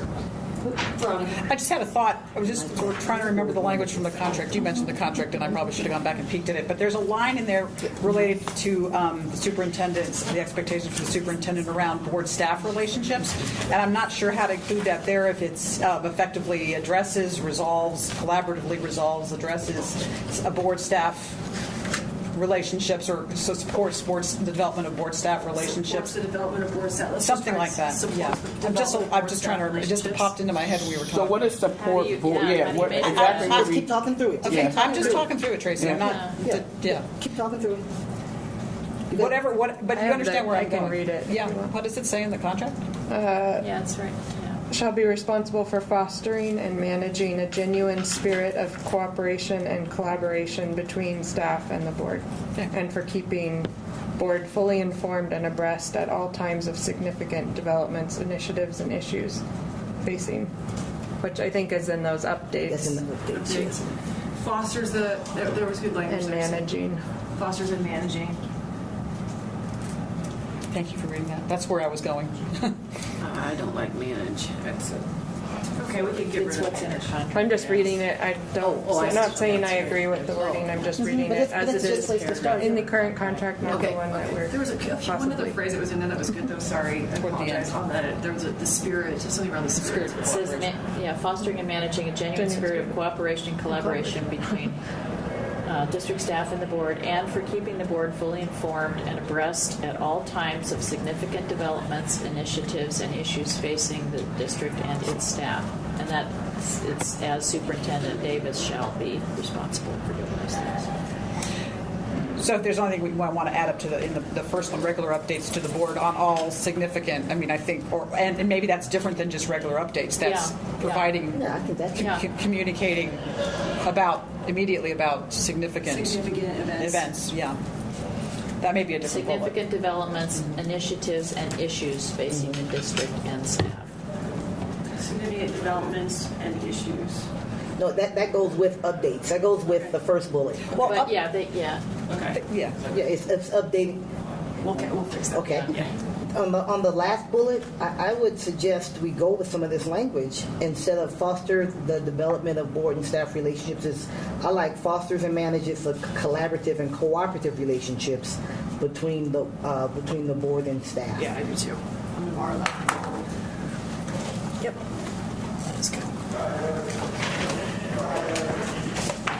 So Trustee Beamson, you're shaking your head. What's the I problem? think that what it does is it puts everything on the superintendent, and we have to go back to that two-way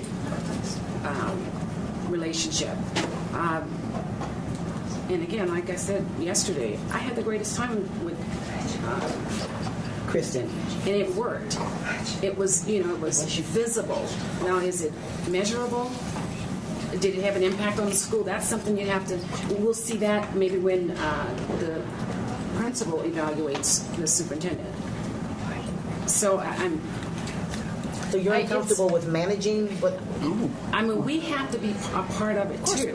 I mean, Tracy did not call me and say that there was going to be something at Sparks High School. She didn't call me. you can call me either. I'm wondering if But the collaborative part is sort of like it's a half header for all of it. I mean, just the disclaimer is that for this whole section that this is a collaborative and cooperative, that be above everything, and that from there, that because she can send the update, but I might not read the email. I wasn't gonna bust you out today. I mean, sometimes you don't read the email right away. But it's on us, obviously. It's part of our evaluation. But if that makes it feel more like we're acknowledging the the two-way street of this. Yeah. And that, because I'm sort of uncomfortable with the third bullet point, the board engagement at community events, because I don't know personally what that looks like or means. You know, does that mean that it's on camera and in a photo, or is it, you know? I mean, I know, but I think I want to be clear, as I said earlier, as the person completing this, what qualifies for me to evaluate, you know. So that's one where I'm not sure how to quantify or qualify what engagement with you is at a community event. Well, we can go back to the contract on that too. And I'm not suggesting I'm really anxious to have all of this very clear, like you are, Melina. So on page 8, in subsection E, it says, while Davis, as superintendent, reports ultimately to the board, her duties include building and maintaining a collaborative and cooperative working relationship with the board in the best interests of the district as a whole, particularly its students, families, and staff. As superintendent, Davis shall also serve as the liaison between the district and the community it serves, including but not limited to responsibility for implementation of the strategic communications plan. So I think, you know, the engagement at community events is trying to sort of talk about the role as the liaison between the district and the community. We should say that. But it's not about board engagement. Right. So the liaison, that's right. So it's liaison between. But it shouldn't be in the board relations piece, is what I'm saying. Oh, that's a good point. But you, Tracy, brought it up because, didn't you?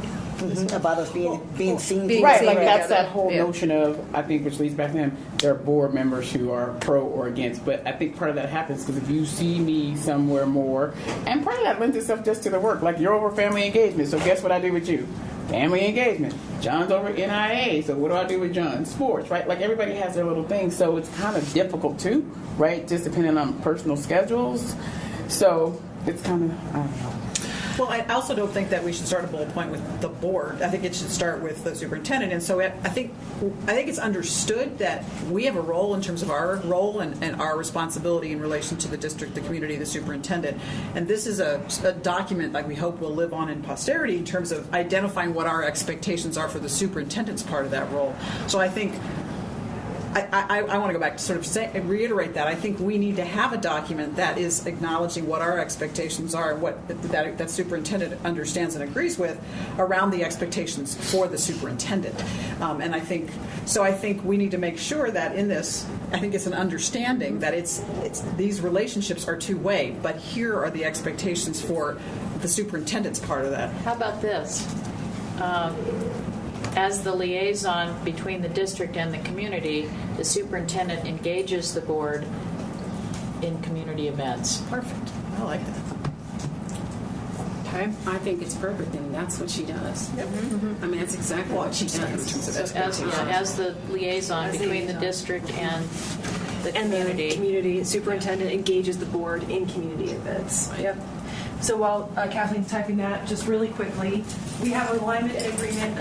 I know we're going to need a motion. Just totally. We're laughing at you, Neil. We like the idea. We like the used to it. regular updates. Yeah, provides regular updates. Provides regular updates. Sorry. Provides regular opportunities for productive discourse. The how on some of this is going to be interesting from a measurement perspective, but topically we're okay. Being the liaison To the community. To the community.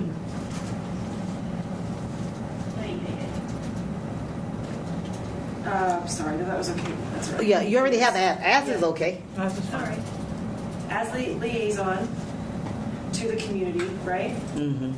It actually says as the liaison between Between the district and the community. the superintendent engages the board. And you have the thankless job of typing while we all watch you, so thank you.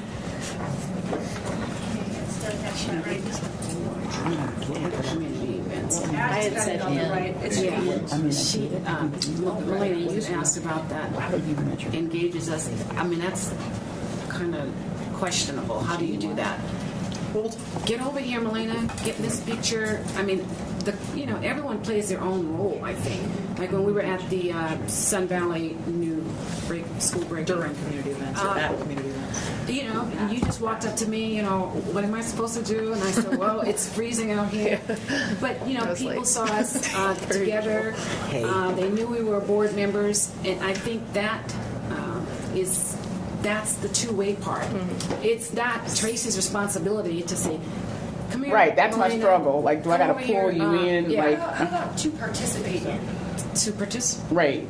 Just as a thought, engages the board to participate Participate. in. Yeah. That's good. Yeah. That's good. Is that okay? Yeah. So then there's no. I think that defines it. Okay. That defines it. Okay. Right, but let me just say something about this, because a lot of this goes back to being a site administrator too, because a lot of times they're going to look back at some of these goals and say, well, this is what's going on with the superintendent, so I'm going to follow suit. They have to support your leadership team, your school district your school district administrators.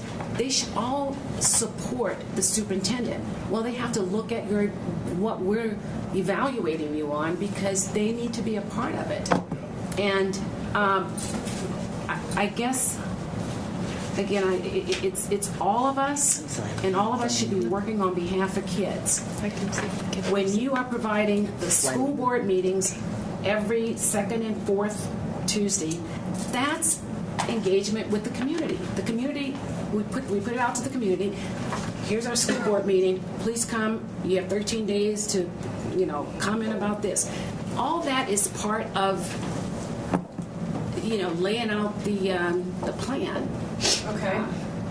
I think what we're doing is just nitpicking right now. I mean, Well, we're really nitpicking at some stuff. All of this is in there because when every single committee or whatever, like the textbook committee, reported out to us, we're all in the meeting. We know that we have to attend the meeting. We're listening. We have an opportunity to provide feedback, and I also think the community has an opportunity to provide feedback on the textbooks. So I'm just thinking that we're trying to just list these things, yet they're there. They're there. They're happening. Right, but we want to be able to give Tracy the benefit of what are the specific things that we're going to be looking for when we measure board relations. And one thing that I want to mention that I'd love to see incorporated, which is in the contract, is students, families, and staff. And it's not just about community events. It's about, in the best interests of the district as a whole, particularly students, families, and staff. But again, okay, think about that. Student families and Staff. Students, families, and staff. The best Okay. interests of the district as a whole.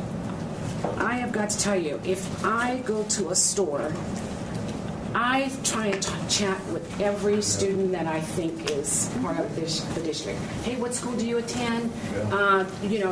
Tell me something about your school. Who's your favorite teacher? And it's really a great conversation. That's that halfway mark. We should know to do that.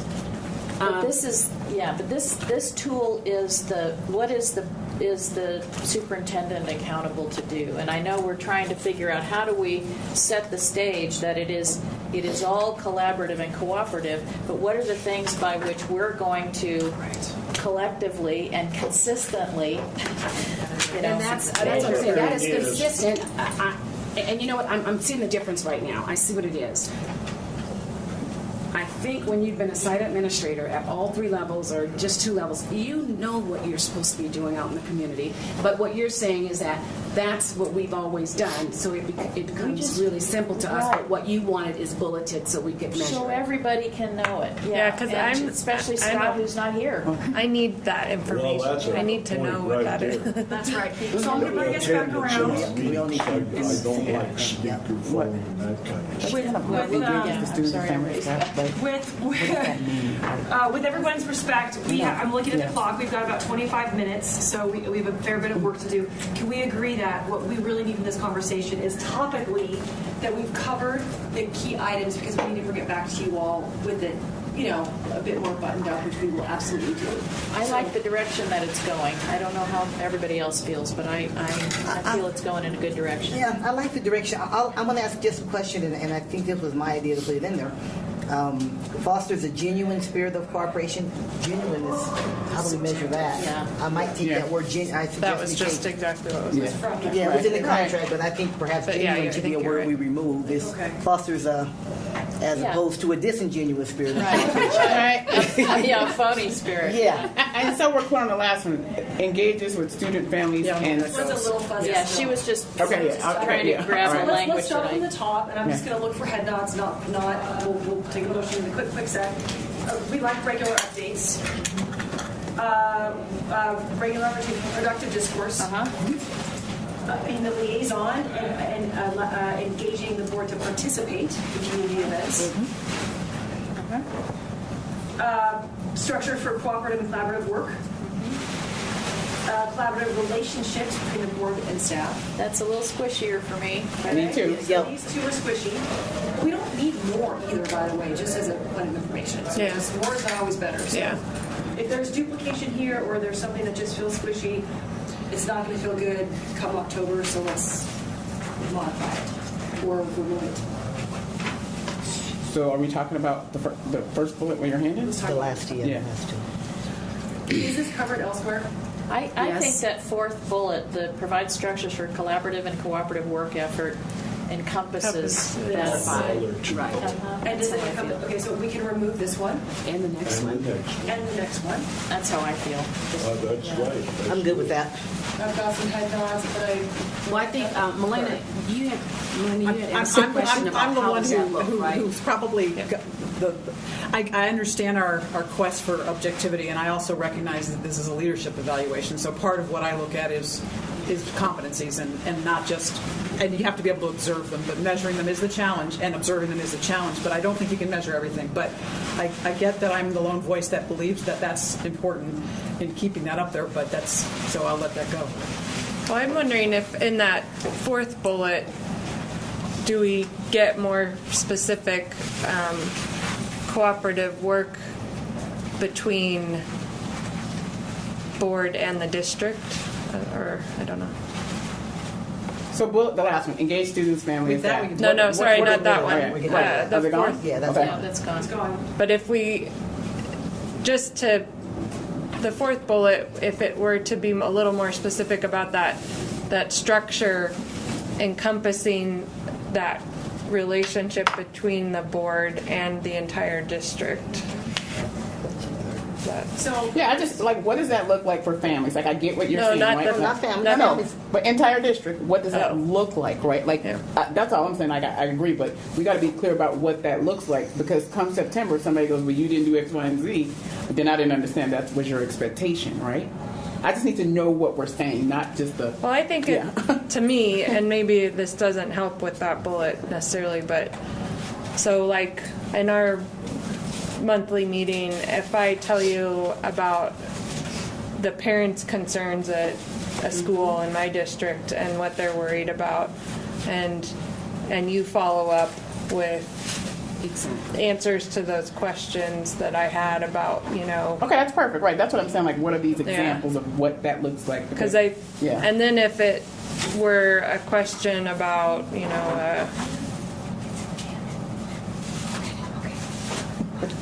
well, it wouldn't be. I'm trying to think of a good example and I can't. So I don't know. Can we just add, what does everybody feel about adding to the fourth bullet, provide structures for collaborative and cooperative work effort between board members and staff in the best interests of the, this is from the contract again. We can leave that out, but just cooperative work effort between board members and staff, and then leave the last one out because I don't know what a spirit of cooperation looks like. Right, so just get rid of the, so just Just So just add add- between board members and staff to the fourth bullet. Yeah. Yep. Okay. Does that Just does take that out the help? relationships back to fosters. Keep Going. going, all the way, so, yeah, keep going to the next bullet point. Yep. So, Does that help at all? Keep going. keep going. Yeah. Sorry. That's okay. Between is gonna go up. Oh, okay, I gotcha. There you go. Okay. You're doing great. Thanks. It's hard. It's hard.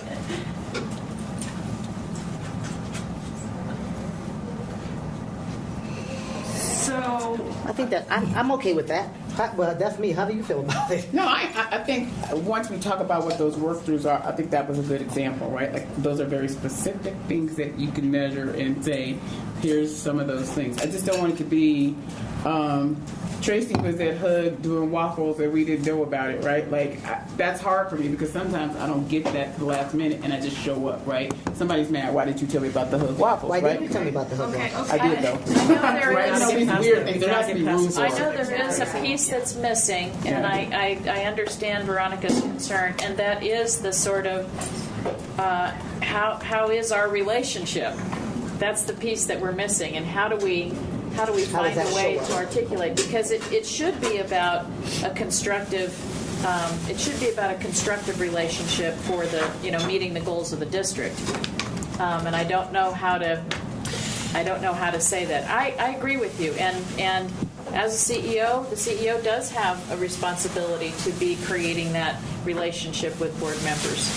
what about the fourth But wait, item? they have to be reciprocated too. That's the trouble. Like, Well- let's be honest here.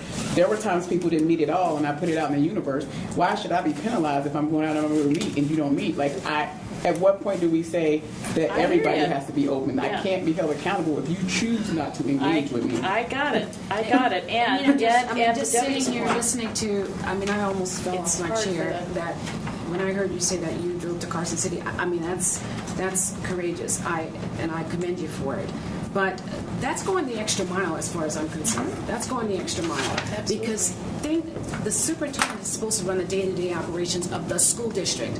The school district is not in Carson City. Maybe, I'm just wondering if maybe, I don't know, maybe you had an appointment to see his office. I don't know. But that's...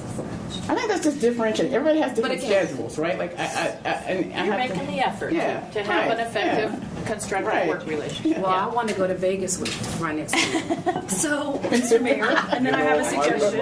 I would like to add something on the second one. Provides regular opportunities for productive discourse and growth. And growth. Good. That's And great. growth. Yeah, Okay, that's cool. really good. That's great. And then as it relates to 2 points back, this isn't the first organization that struggled with this. So Ellsbury's question, we might not like it, but at any rate, the progression of this that starts to answer the board superintendent relationship and how we think about that. Again, if we don't like it, that's okay. But that was We don't like what? just kind of this was. If we take the progression. very far right hand side, the way in Okay. which you would Yeah, you didn't say what it was. I was evaluate- like, what's it? Okay. Oh, sorry. That's all right. Evaluate the board and superintendent relationship and what those words might be.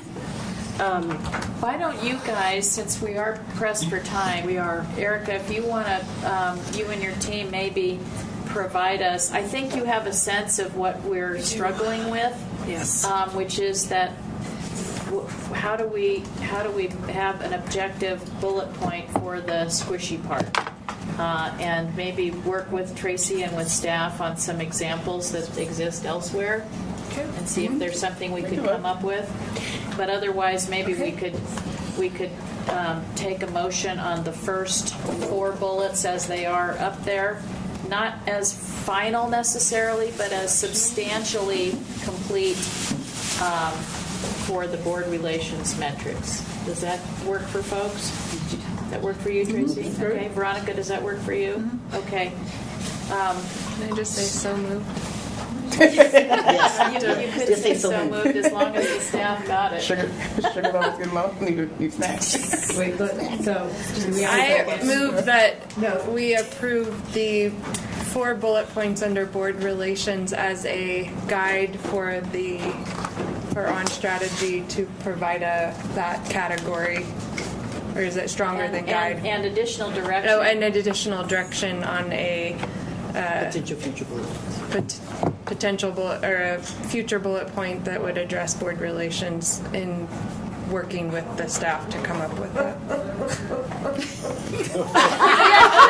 Right, you tried. You tried to just say so Needed a second. Terrible. Second. Okay, so let me see if I can clarify what this motion was. Is that you are approving the categories under the metric of, or you're approving the metrics under board relations. Or the indicators. Indicators. Indicators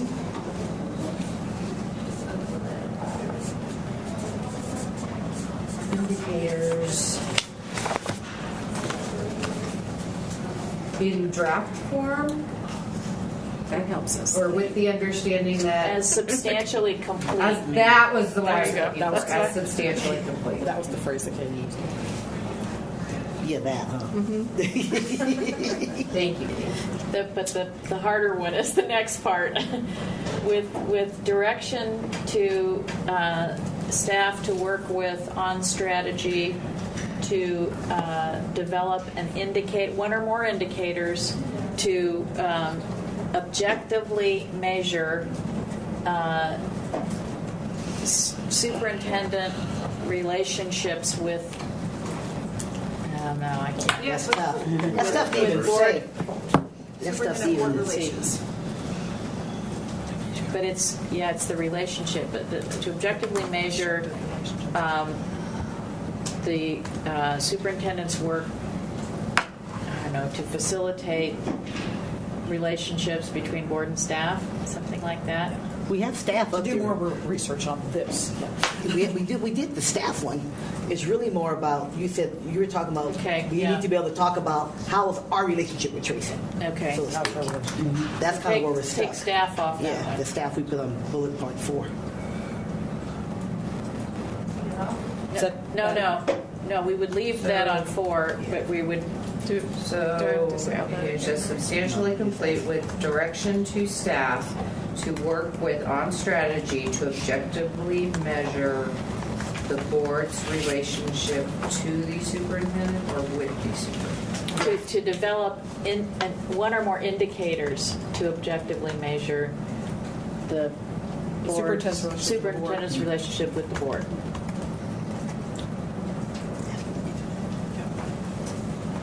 I'm clear. Are you okay?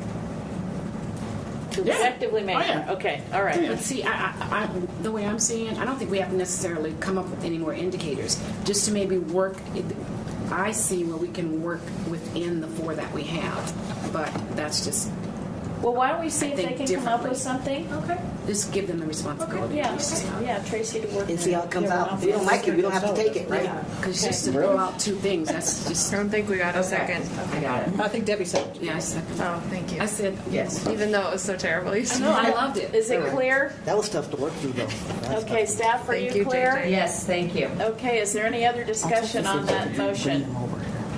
Hearing none. All those in favor, please signify by saying aye. Aye. Opposed? Okay, motion passes unanimously. So, Okay. process question, there's lunch, so we probably need to take a quick break and grab some food. We have the items under employee engagement or climate, and there are also these other parts which are actually a little bit easier, and there's our process discussion. So just as a... Can I make a comment? Yes. The process discussion is extremely important, and I'm thinking about what we have to really accomplish and the sooner, because I think we have time for the process discussion before the next evaluation, but we may want to really think about the urgency of getting clear for the current year and the superintendent on some of those other items like attainment ranges, how we're going to weight goals, what those expectations are. So I know we talked about saying we're going to leave 45 minutes at the end to talk about the process stuff, but I'm wondering if that might be something that we could have at a later meeting, but we really do need to get to some of these items up here. That's just a thought on my part. That's what I would suggest. But I do understand your point that because Tracy needs the expectations clarified, and maybe we can get some discussion about the transparency issue while not covering the whole process question, and focus on getting the categories in total and speak to the transparency question, and not do the whole process, because we do have some time, because that'll be a next period of evaluation. Okay? So a fine point on that would be these two items are part of the tool.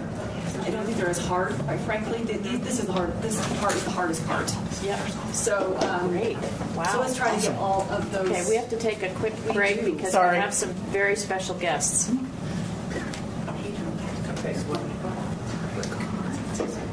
are we So, you know, Pedro had to go to the airport, but Sean and I have, this is the Board of Trustees.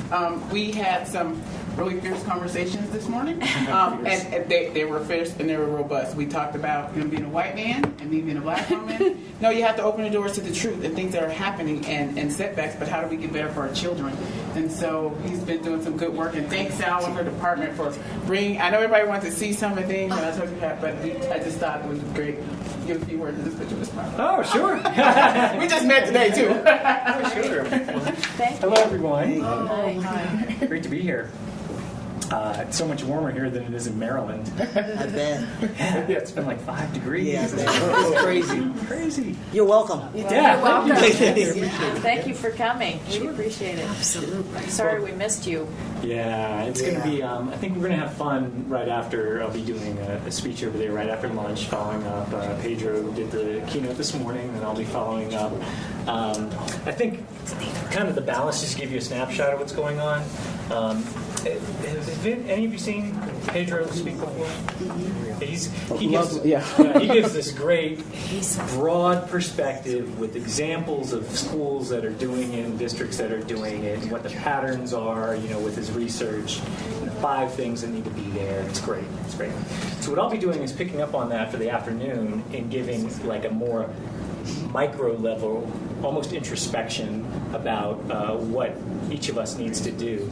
Especially in this audience where there's so many principals, leaders.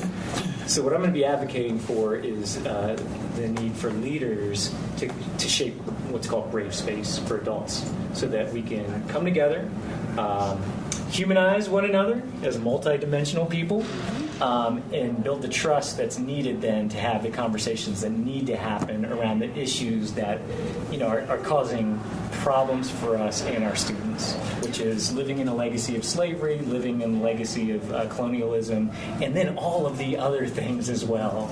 And those are the things we need to talk about, but we're not going to be able to talk about them effectively if we're not trusting each other and being real with each other. So my question to them is, what's it going to take to create space for the adults to come together and be real? Otherwise, we're wasting time.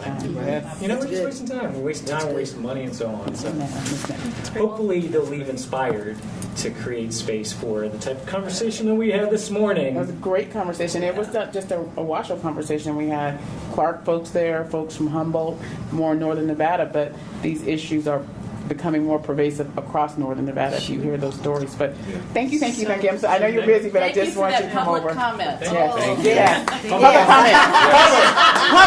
comment. Thank you, Neil. Yes. I had you guys as on break. Okay. Oh, we're on break. You were on break. Thank you. Thank you very much.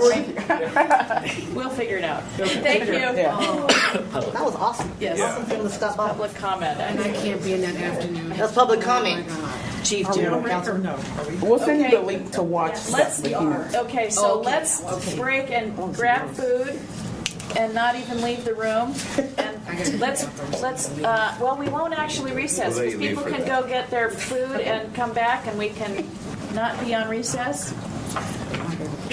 Oh, okay, we are on recess. No, All no, right. no, just me. I don't know. I don't think It's up to you. No, I wouldn't know. I wouldn't know that. Remember, I mean, You just go. Yeah, Okay, right. let's just keep going because we don't have a lot of time. Okay, our facilitator needs 5 minutes, so we're in recess for 5 minutes. Well,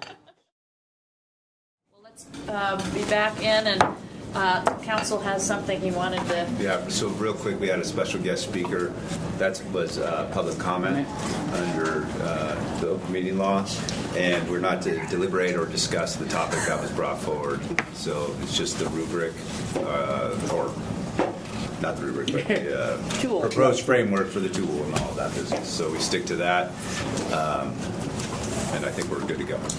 Awesome. Okay, Thank you. Erica. So the other item, the additional category that we added, we know is employee engagement and organizational climate.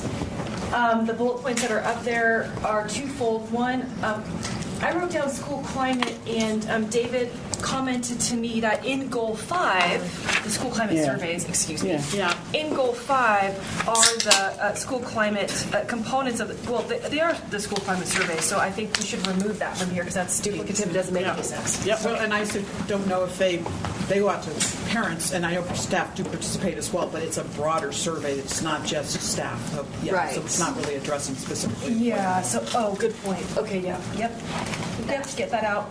And so then, this is just a suggestion.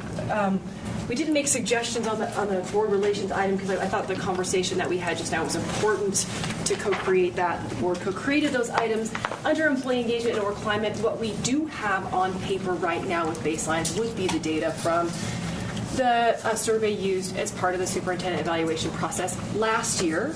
The first bullet point that's up there is an overall single question, and then the bullet points underneath that are all of the areas within that survey, and they are essentially they would be sub-indented under there if you would like. But at any rate, I'm not suggesting all of them or any of them, but that's a place to start the conversation. So just to put a fine point on it, this is a single question that did, from a regression perspective, these did indeed drive. So that's point one. It's also a single score, a single average, and then there are multiple questions in each one of these bullet points, and there's also a summative question. So that's for your discussion and as a place to start, inclusive of something else completely. So, Do other districts use a community survey as part of the superintendent's evaluation? In the state of Nevada, we actually researched that, and it was hard for us to find a district that they do surveys, but they did not use it in the superintendent's evaluation. So it's not that they didn't do them; it just wasn't part of the evaluation. and my question was, where did that come from? Because it was part of the Past practice. Okay, so it's part of past practice, and what we did change this year purposely was to open it up instead of being selective for reasons that were about not being selective, and also because it was more inclusive and it wouldn't have any impact on the scores unless you were just doing direct reports, right? So that was kind of the different part of that.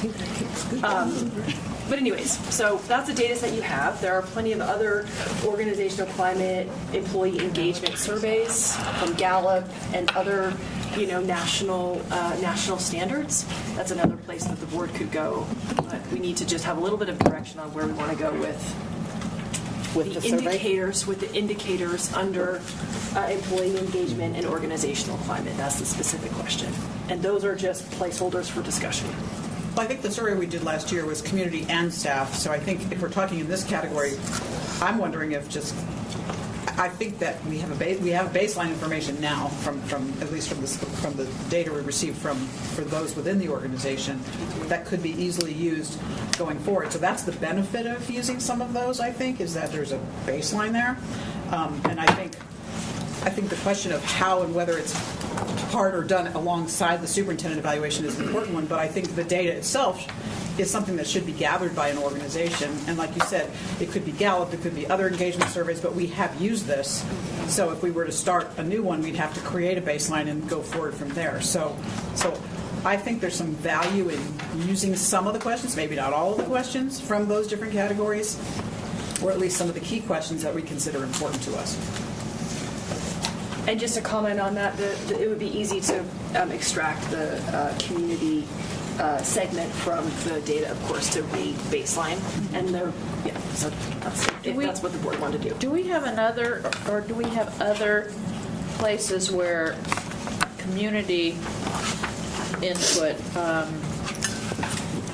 is in the metrics? Go 4, I think.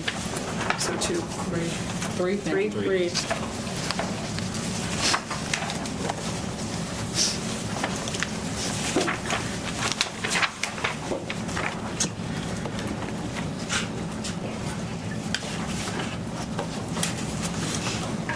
Because if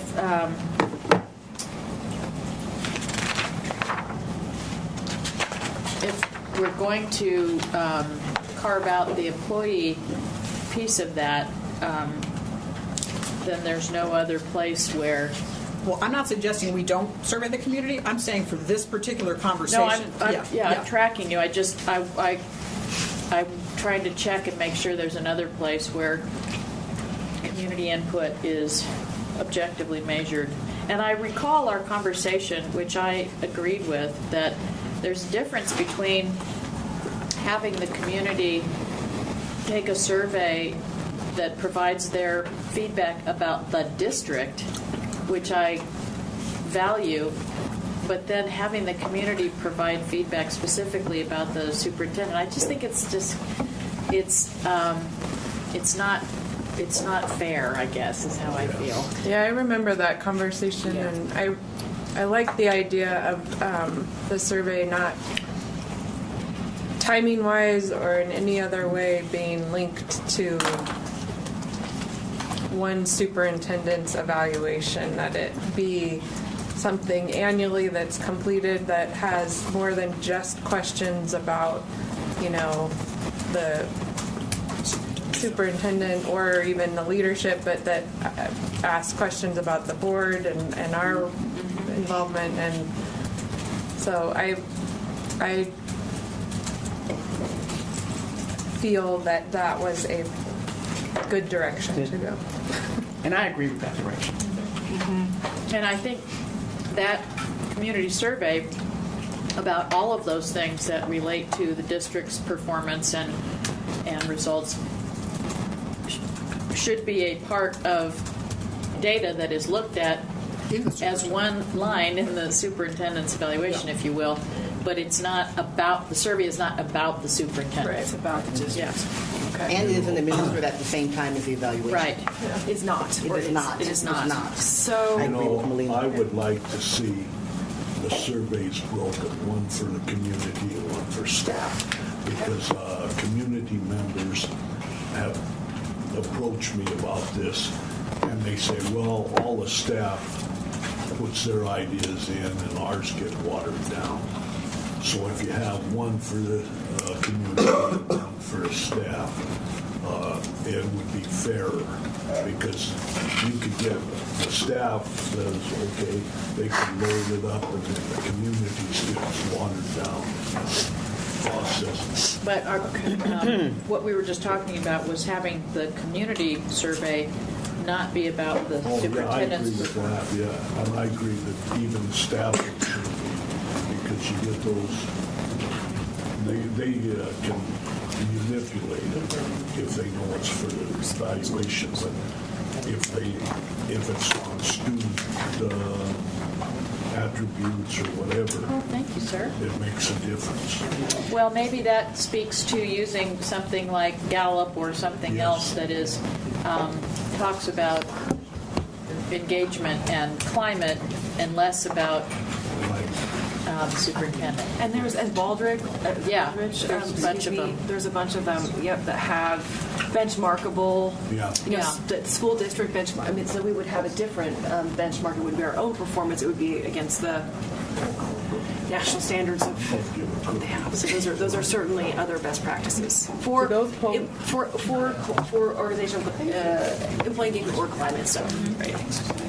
I was just wondering, we're doing that work around access and equity. Do those polls that you mentioned indicate I know this is antiquated, but like paper pencil type copy for those that, like, remember how there's a lot of information around disengaged people because of technology, right? How do we also get to people who may not take it online? Like, I mean, I'm not saying that we mail it, but how do we, because we have that issue internally too. We make assumptions, but there are people who don't get the laptops or they don't get Friday Minute, right? So I'm just in an equity sense. Yeah, no, that's good. And if I may, Yes, I would also like us to be able to disaggregate the data by race, because I think it's important. Or we say, for an example, if we're finding that in a survey, whether it's of our employees or even whether it's of the community, let's say it's our employees, if our Latino employees don't feel engaged, everybody else does, that's a problem. Don't feel like, you know what I mean? I forgot some of the questions that we asked them. Then we want to be able to identify, because that's a gap. If we have a certain segment. And I know that's demographic information, but I know this is uncommon to collect, but I think we need to be able to, especially with some of the issues that we're facing in the district. Thank you, JJ. I'd like to be able to see if there's certain groups that maybe are EL parents or whatever the case may be, if there's a gap for us, especially as it pertains to equity, we want to know. Well, I want to know. Yeah. I can't speak for everybody, but I think it will be important. Okay. In my opinion. So let me summarize where I think we are. So the notion of we like the idea of surveys that are not connected with the superintendent's performance per se, timing per se. A community survey and a staff survey. Staff survey. Do we want to move to a best practice around Gallup or Baldrige? What does that mean? Those are national employee engagement, organizational climate questions. Oh, move to their that instrument. have been extensively, validated, and that's the benefit to that is it's a national standard. The detriment to that is we have a benchmark today. Which is why I'm not comfortable completely scrapping what we have. So we do have a benchmark today with the tool that we have, which was developed by, I don't know, but it's part of the. but it's about the superintendent's performance. That's the thing. Well, that's what we're talking about here, so that's why I want. Right, and it is actually that it is true. It is about the superintendent's performance. That is correct. Yeah. And some of the challenges I had with the survey, let's be honest, we live in an age of media. People sometimes take what they read in the media as true. So when the evaluations say, "Why do we do this?" She doesn't even live in the district. I have a challenge is that person given a fair evaluation because they've already been biased about where I live and don't know the truth, right? And it takes time for us to sift through that. We sift through, okay, let's throw some of this out, what's real. But when I read those evaluations and I see that, I have an implicit bias, and you already have a bias about me based on something that is not true, right? Because that was multiple times we saw, she doesn't live here, she doesn't live here. That creates angst and negative for some people. We know that, right? We got to take some of that out, right? Because I'm not sure that the tool. I'm not sure any question set's going to do that. The level of responses does though. The law of large numbers. The volume of responses on this should wash out those biases technically, according to the data people. Anyways. Yeah, I would agree with that, but if we look at our budget survey, people who indicated their choices doesn't mirror our population, right? That's what I'm trying to, that happens to us all the time. It's not a representative right. sample. So that's why I wanted to say that. No, I know where you were going. Just a personal, perspective that just like we're, I think, moving towards having a community survey about the performance of the district be an indicator of community engagement. I support the notion of having a best practice combined with whatever else needs to be there, but a best practice employee engagement and climate tool, if there is such a thing, that is, again, not about the superintendent, but about the employee engagement and the organizational climate as an indicator of the superintendent's effectiveness in that realm. Okay. I would agree with that. I think that, although I don't want to like just throw away whatever benchmarks have been established in that, and I understand that those benchmarks were targeted towards the superintendent, and I agree. I'm so sorry. Oh, it's okay. It's okay. And I agree with Katie that we really want to ask people to measure what their perceptions are, whatever the effectiveness of the district, and that might mean that we have to establish new baselines this year. To your point, this question was about the district, this specific one. Yes. So we can keep that benchmark, by the way. Okay. Yeah, middle ground on that. Okay. And it is not like, it's not an aggregate of anything else. It was specifically about the district. And we did that on purpose to get away from that, the superintendent spotlight piece. Well, and again, I'm just one opinion. I'd love to hear from everybody else about what everyone else thinks of that. And let me just add to the end of that. I also like the idea of having a tool that has been tested. One that we know is reliable and that's valid. Other thoughts about how we measure employee engagement and organizational climate?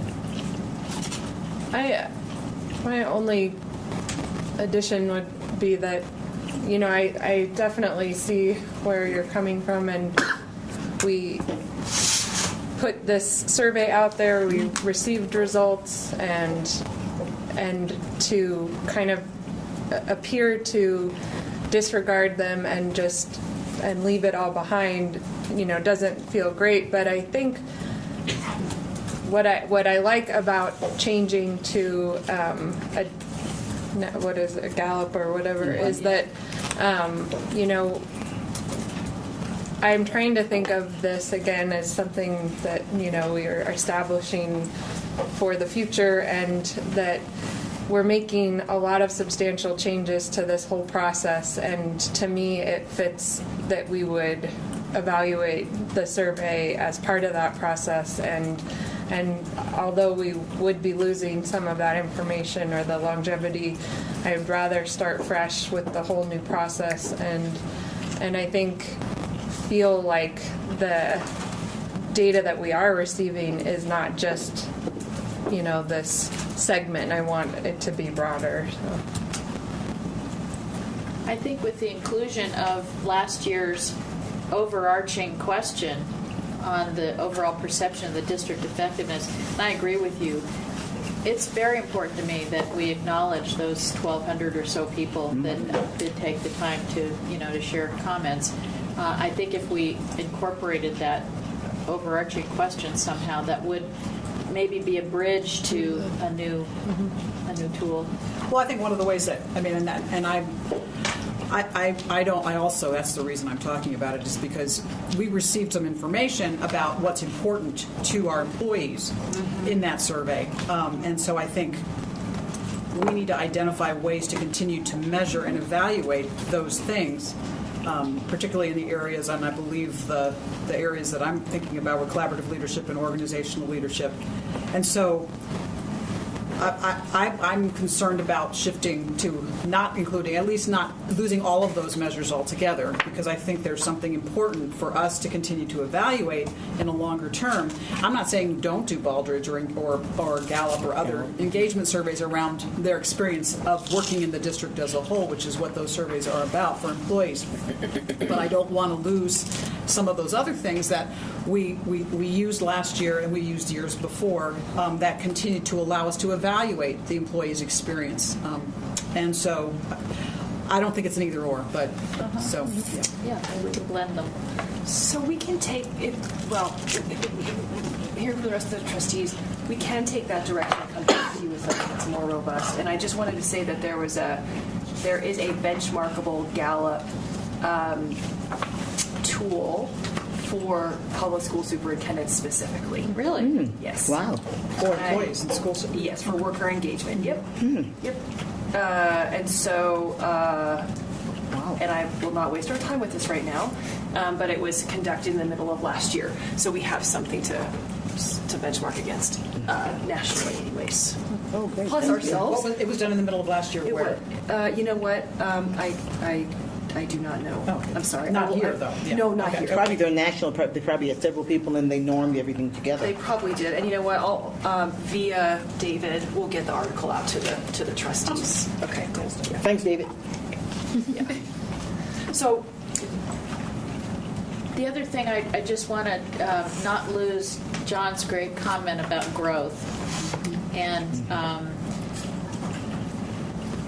I want to make sure that whatever, just again, from my perspective, whatever tools we use, create a framework for growth, not only by the superintendent, but by everybody involved, so that we can use it to grow, or that we are, one of the questions has to do with, do we recognize that things are continuously improving, or whatever it is, so that we can make sure that we're focusing on growth.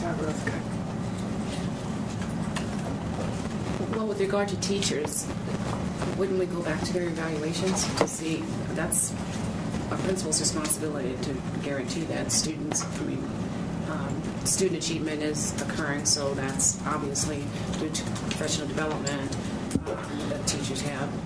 So I think their growth is built into the evaluation tool. Right, but we're trying to figure out what we put in hers, and I don't know if we could, have evidence of how many thousand teachers do we have, It's I mean, it would be a lot of 8,000 employees. data. Right.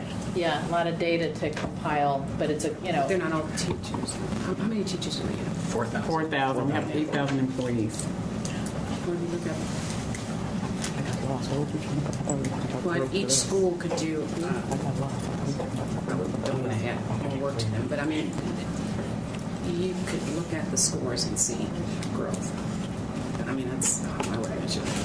Well, where I think you can, that's one of the reasons I want to continue to look at some of the questions and some of the data from last year's survey, because that will allow us to identify opportunities for growth and measure And whether there trends. is growth. And you see trends. So that's I think that's one of the ways to evaluate growth, is to look at those statistics over time to see if they change and how they need to change. So that's my thought on that. And I apologize, I have the summary report, but I don't have all of the questions that went on there. And just in the interest of time, if it's okay with everyone, with your direction, we'll come back with the idea that the ability to demonstrate growth, maintaining what we have from last year, knowing that it's not just focused on the superintendent. So we'll figure out the balance there, as well as looking at Baldridge or Gallup for national standard. Does that work? And propose something that we would work. Act on. Yep. And I agree with all of that.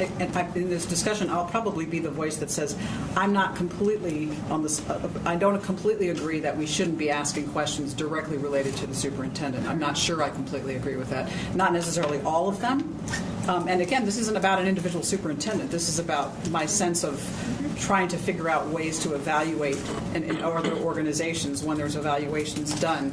The person being evaluated in the perspective of the 360 peer review and also subordinates comments are really important. So I don't want to say that we shouldn't be asking any questions. I'm sorry, what I was saying was that it not just be only about the superintendent. Yeah. Okay. That I think that if we're asking questions about ourselves, there should be, but I don't want it to be so outweighed Right. with just these specific. And I think then what we talked about was the timing of it. If it's released in conjunction with the evaluation, it sends sort of this message of like, we want all of your input so that then we can, use it as the right. And so I'm not saying that no questions about the superintendent, but I just think it should be more broadly about the district, and maybe there's some specific questions around her, some around us, maybe some, around perception in the media,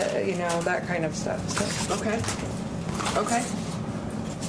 I would agree with that again, it's not just about the superintendent, but would potentially include some specific questions for. I like asking a couple questions about it. Yeah. Yeah, Sure, Debbie? absolutely. Like, do I just you want know to make sure that we're not forgetting an important area, and it may not come up, but I'm just wondering if this is a time. If you look at growth, I think that a lot of our staff throughout the district need some professional development around dealing with the diversity of our students. Because this, Angie, you may get phone calls, but I know that we get phone calls at my house all the time, and even my poor mother-in-law would get the phone calls about why did a certain thing happen at a certain school. Now, if it's happening with, at a certain school all the time, then that's a red flag for us. And I'm wondering, I never hear anything about this, about how we've addressed it.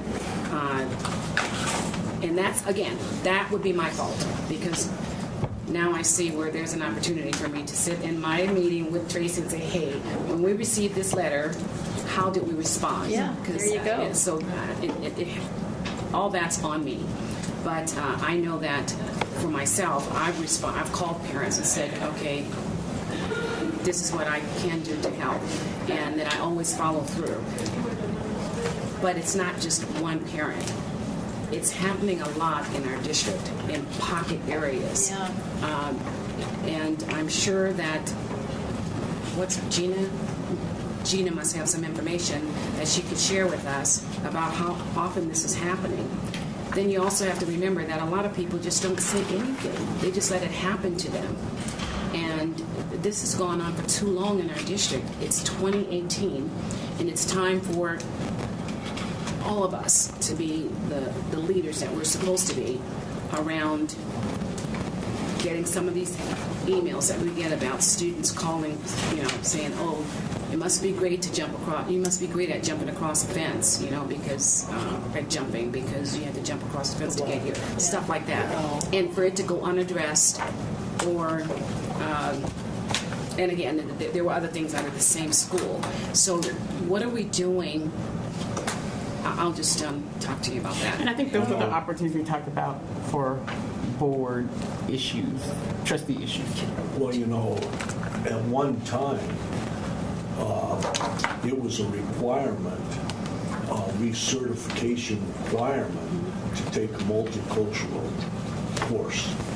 Okay, we are getting a little off the Well, I don't getting an eyeball. Yeah, I'm getting an eyeball. No, this is We are, under but it's important. opportunities. Yeah, I understand. We have She to should stay in the law. she should provide regular opportunities for productive discourse and growth. She should provide growth for teachers with multicultural education.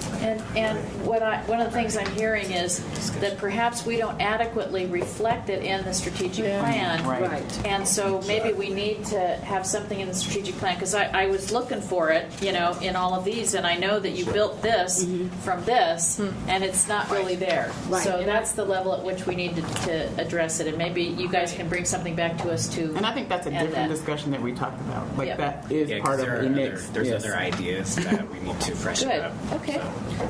I think that's important, Okay. because I can tell you, Yerington, you're going to see something happen in Yerington that, people will probably say, oh yeah, that's Reno, but I got to tell you, we're going to definitely separate ourselves from Yerington.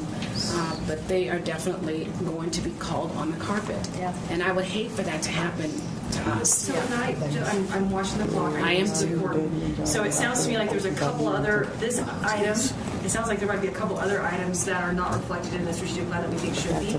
So when we bring it back as part of the superintendent tool, we'll have those pieces. Does that work? Great. And I think staff has a sense of what the concern is and where that would best belong in our strategic plan. How we would make that a measurable action, measurable goal.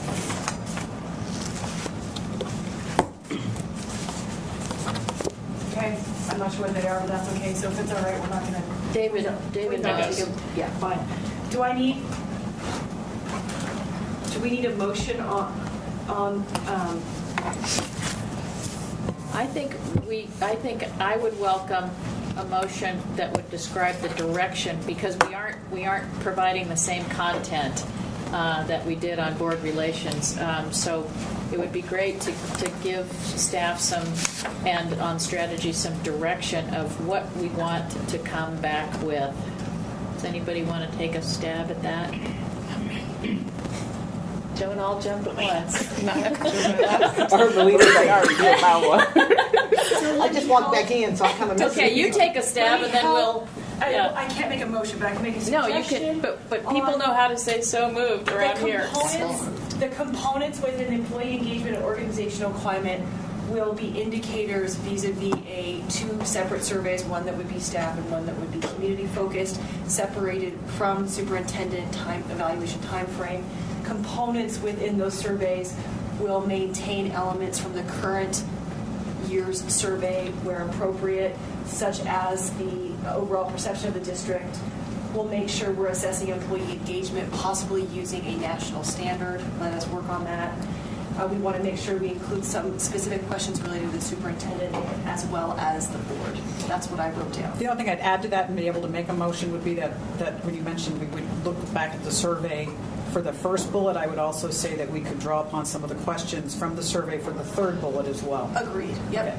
Yes. Then I so move. Okay. You guys okay with that? Okay. Okay. Motion by Trustee Franklin, second by Trustee Dr. Taylor. Discussion. Can we restate the motion, please? Yes. Oh, I thought you were going to restate it. Trustee Frankel? And we provide direction to on-strategy and staff to develop, to flesh out and further develop these criteria. Criteria, is that what metrics? Indicators. Indicators that include the 4 bullets listed there, including reference to the question from last year regarding overall perception, include questions regarding employee engagement, including using potentially Gallup, questions related specifically to the superintendent that can include some of the questions asked on last year's survey, and questions related to the board. And they will bring them back to us for Tracy? Okay. Okay. Any other discussion? And we had a second. Yes. with that? Just say it okay, Melina? Yeah. Any other discussion on that? Okay, hearing none. All those in favor, please signify by saying aye. Aye. Any opposed? Okay, great. Thank you. All right. Let's see, in the time that we have, if we can tackle these next two pieces. So, And the transparency question. and the transparency question. So this might actually get to the transparency question, which would be nice, by the way. So a suggestion that if we could jump to the slide about attainment ranges, and that would be, slide 12. Yep.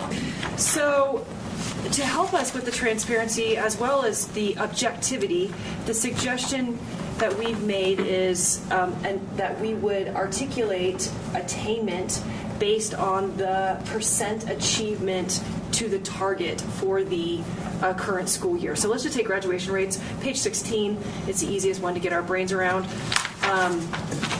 This is fairly straightforward, but when you talk about it, it feels complicated. But at any rate, that's kind of red, green, yellow-esque.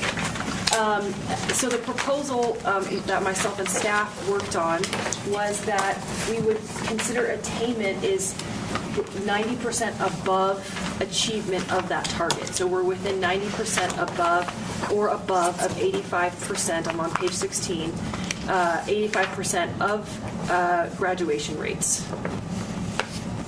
Partial attainment would be between 71% and 89%. And below 71% or 70 and below is considered non-attainment. So let's talk about why we have attainment necessary. Isn't 90% what 90% is? I mean, I don't know why we have to translate it into another. Well, part of category. what we were putting out, what I was challenged myself with on this is what is acceptable? Where does the board want to be in relation to the achievement of the proposed targets? So it goes back to a sort of an accomplished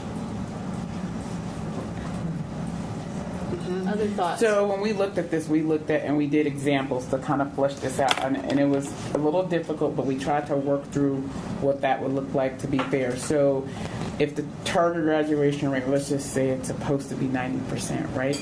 But I get 89%.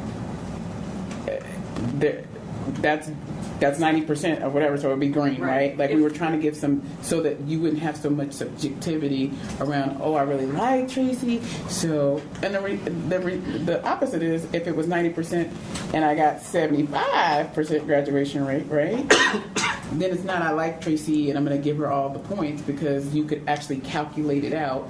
And we tried to put something that will help people go to answer, I think, Melina's earlier question, like how do you bring these ranges in so you don't have a 4 or 1 and there could be discussion about the why. Well, because this is what the number is. I might not be happy about it, but 70% attainment is not what we agreed to, so that's red, and it's not if you like me or not, right? That's what we were trying to get to, so there would be some guidelines. Gotcha. And just to put a fine point on that too, just the other reason we thought about that was so that it's not all or nothing. Right, it's not a perfect like, place. If it's not all or nothing, then what is in range? So if we say, for example, on page 17, increase the percentage of teachers engaged in professional growth systems platform on an annual basis by 3%. I say, well, if it's increased by 3%, that's attained. If it's increased by 2%, that's partial. I mean, I think that's where I'm kind of confused. Sort of how would you apply the 90% to this? Because I think, well, either if it's attained, it's attained. We've increased it by 3%. And if it's less than 3%, or if it's below 1%, maybe it's not attained. Or if it's 0, it's not. I mean, I don't. Again, we have to figure out the ranges. But I think I'm having a hard time with evaluating. Like, if it's attained, it's attained. And so that's. I think is that kind of what you were. No, I have a different issue, but I understand what you're saying. You know, I have an issue with the vocabulary. I don't like attainment, partial attainment, non-attainment, vocabulary-wise. I would like to see a different term there than attainment. So let's work on the first concept, which is the first question is, do we want to have a range of attainment? Words notwithstanding for a quick sec. And go ahead. When we had our last session, what we sort of agreed upon was that we were dealing with 4 different categories. We would have one word here, and the range would be, and we wouldn't have 4. So in this case, it may be, yeah, that's right. We had less awesome. Remember, more awesome. Yeah, that was completely awesome. Totally awesome. Yeah, totally awesome. Right. Got it. Yeah. Right. Thank you. I forgot we had it. Yeah. Thank you, our Madam President, put that illustration up there for us. So what we really had was. In that example, we had less awesome and like really, really awesome. And then we didn't have any awesomeness in the middle. And then we start playing around with it. It was just a continuum. So in that same vein, what that would look like here would be non-attainment and attainment and nothing in the middle.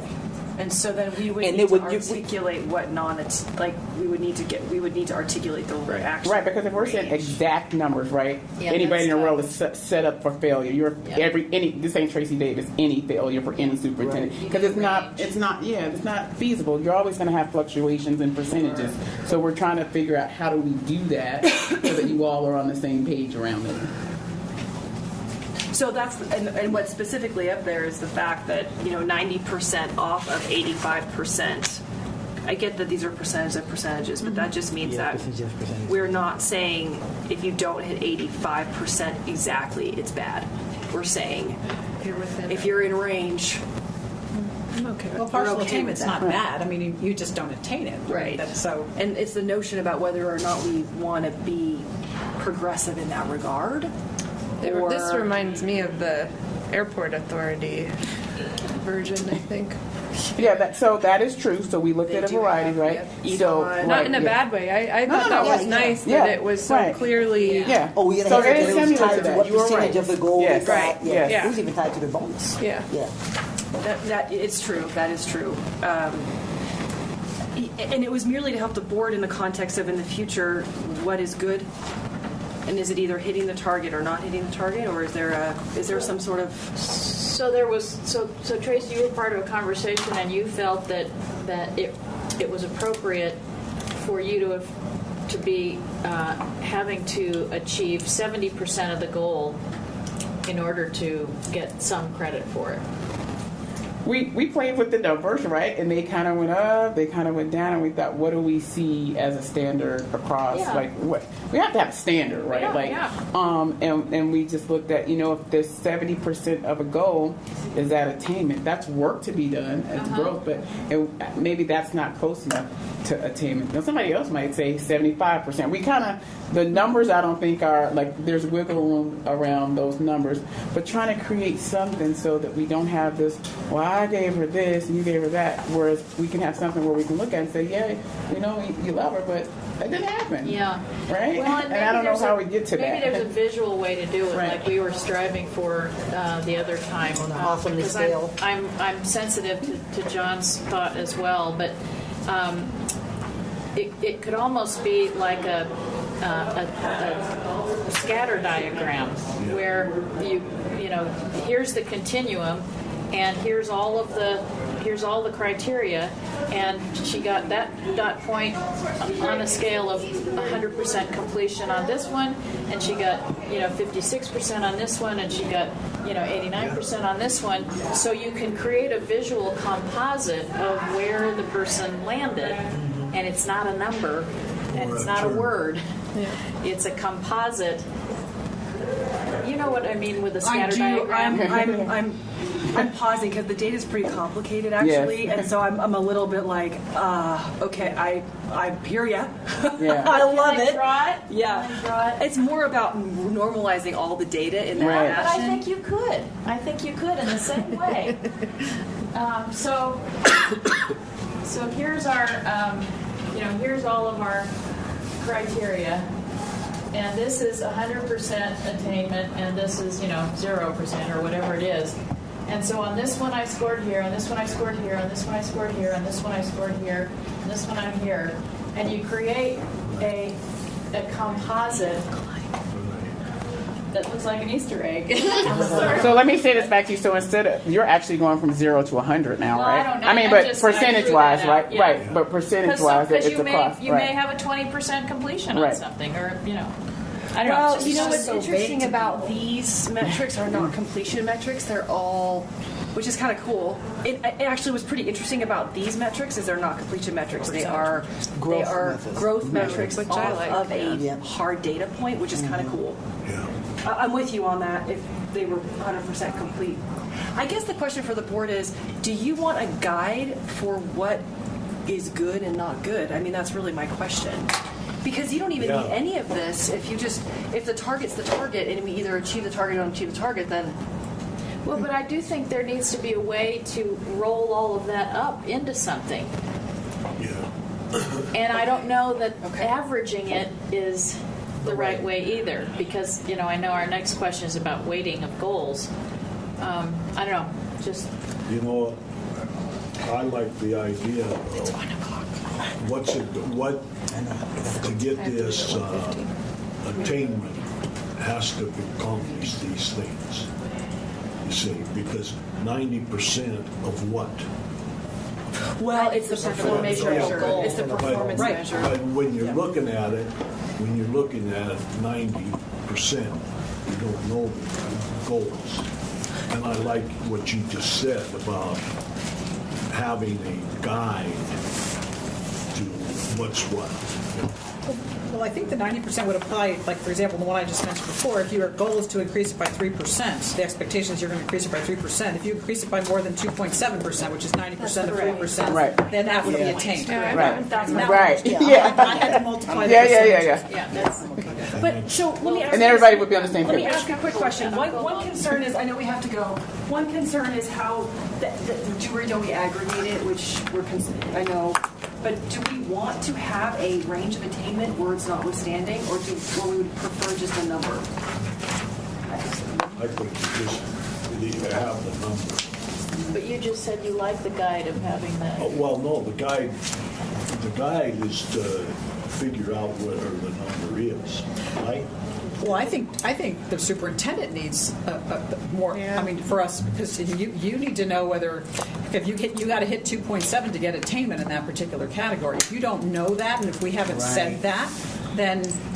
Somebody could say, well, that's partially attained at 2.7, and somebody else could say, no, that's really close which enough. is why we tried to do something Right. where you would all be on the same Yeah, page, I right? like that. Yeah, it wasn't. You won me over. You won me over. And I think I know the time, but I think the work that this is an important conversation. But for me, when I look at this list and I'm looking now, I'm realizing all the baselines are this year. So I think for me, I want to have an opportunity to have more conversation about what these baselines are and why we're using this year's baseline. Because I think how do you compare growth or progress this year if you're comparing it to this year. So I'm wondering why we don't have more 16-17 data in this list as well. So that's another conversation, and I know that gets to beyond attainment ranges. It's actually what are the actual baselines. I think that's a I conversation. think because and some of them we have. These are on you.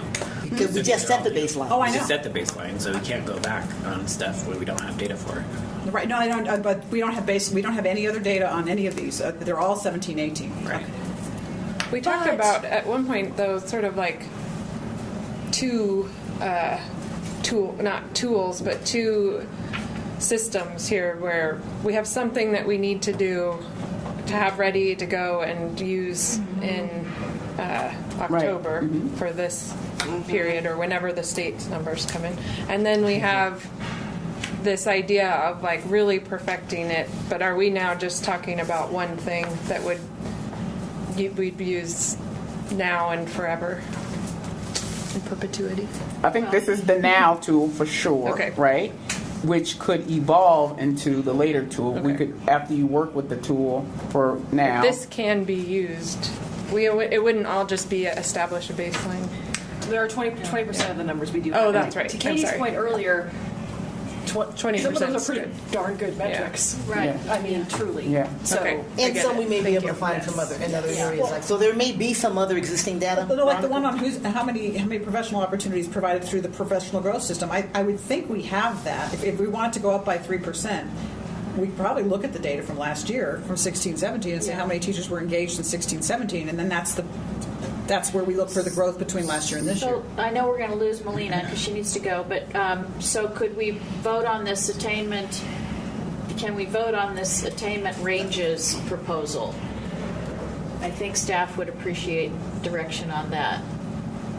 And this was the proposal that's up there was made in consultation with Tracy and with the staff.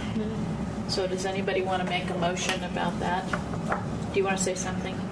I think we have. I know people are concerned about the words, right? So in that motion, maybe there could be discussion about wordsmithing it, but using just so that everybody's Using heard. that mathematical, Just the top part. Yes. those tiers or Right. whatever Yes. they are. Yes. Yes. Yes. I'll make the motion to accept the tiers and direct staff and consultants to come up with some other vocabulary or green, yellow, and red.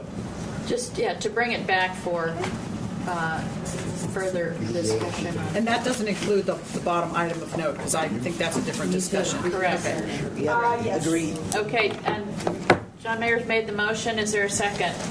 Second. Melina made the second. Is there any other discussion on that? Okay, all those in favor, please signify by saying aye. Aye. Any opposed? Okay, we made another decision. Hey, We need another meeting. Yeah. we need to finish this up. Yeah. there's a few important things that are outstanding, but I think we've made some really good progress. We did. Can we start the discussion about transparency? I know you need Yeah, to go, but Well, I do too. I'd like Why to. don't we wait until the next meeting, but don't wait too long? And we just created some awesome transparency because now this is very objective. Now, God bless you. there going to be a grand total? Well, this is a question. That's an open question. that'll come back. So in our next discussion, bless you, in our next discussion, we need to deal with weighting of goals. We need to deal with process of how all of this is used and when, If there's a total. and whether there's how does the data aggregate? or does it? and summarize. And I still yeah. want to talk about the baselines. I still want to have a conversation Oh, about which that's of a really important point Yeah. as well. Okay. Yeah, I agree with you. Okay. Yeah, you go. All right, let me just, while we have a quorum, let me ask if there's any other public comment. Any other public comment? Okay. Hearing none, I think we're gonna, do you have enough? I have enough. Okay. Everybody else have enough for today? Okay. Thank you, Erica. All right. We will adjourn.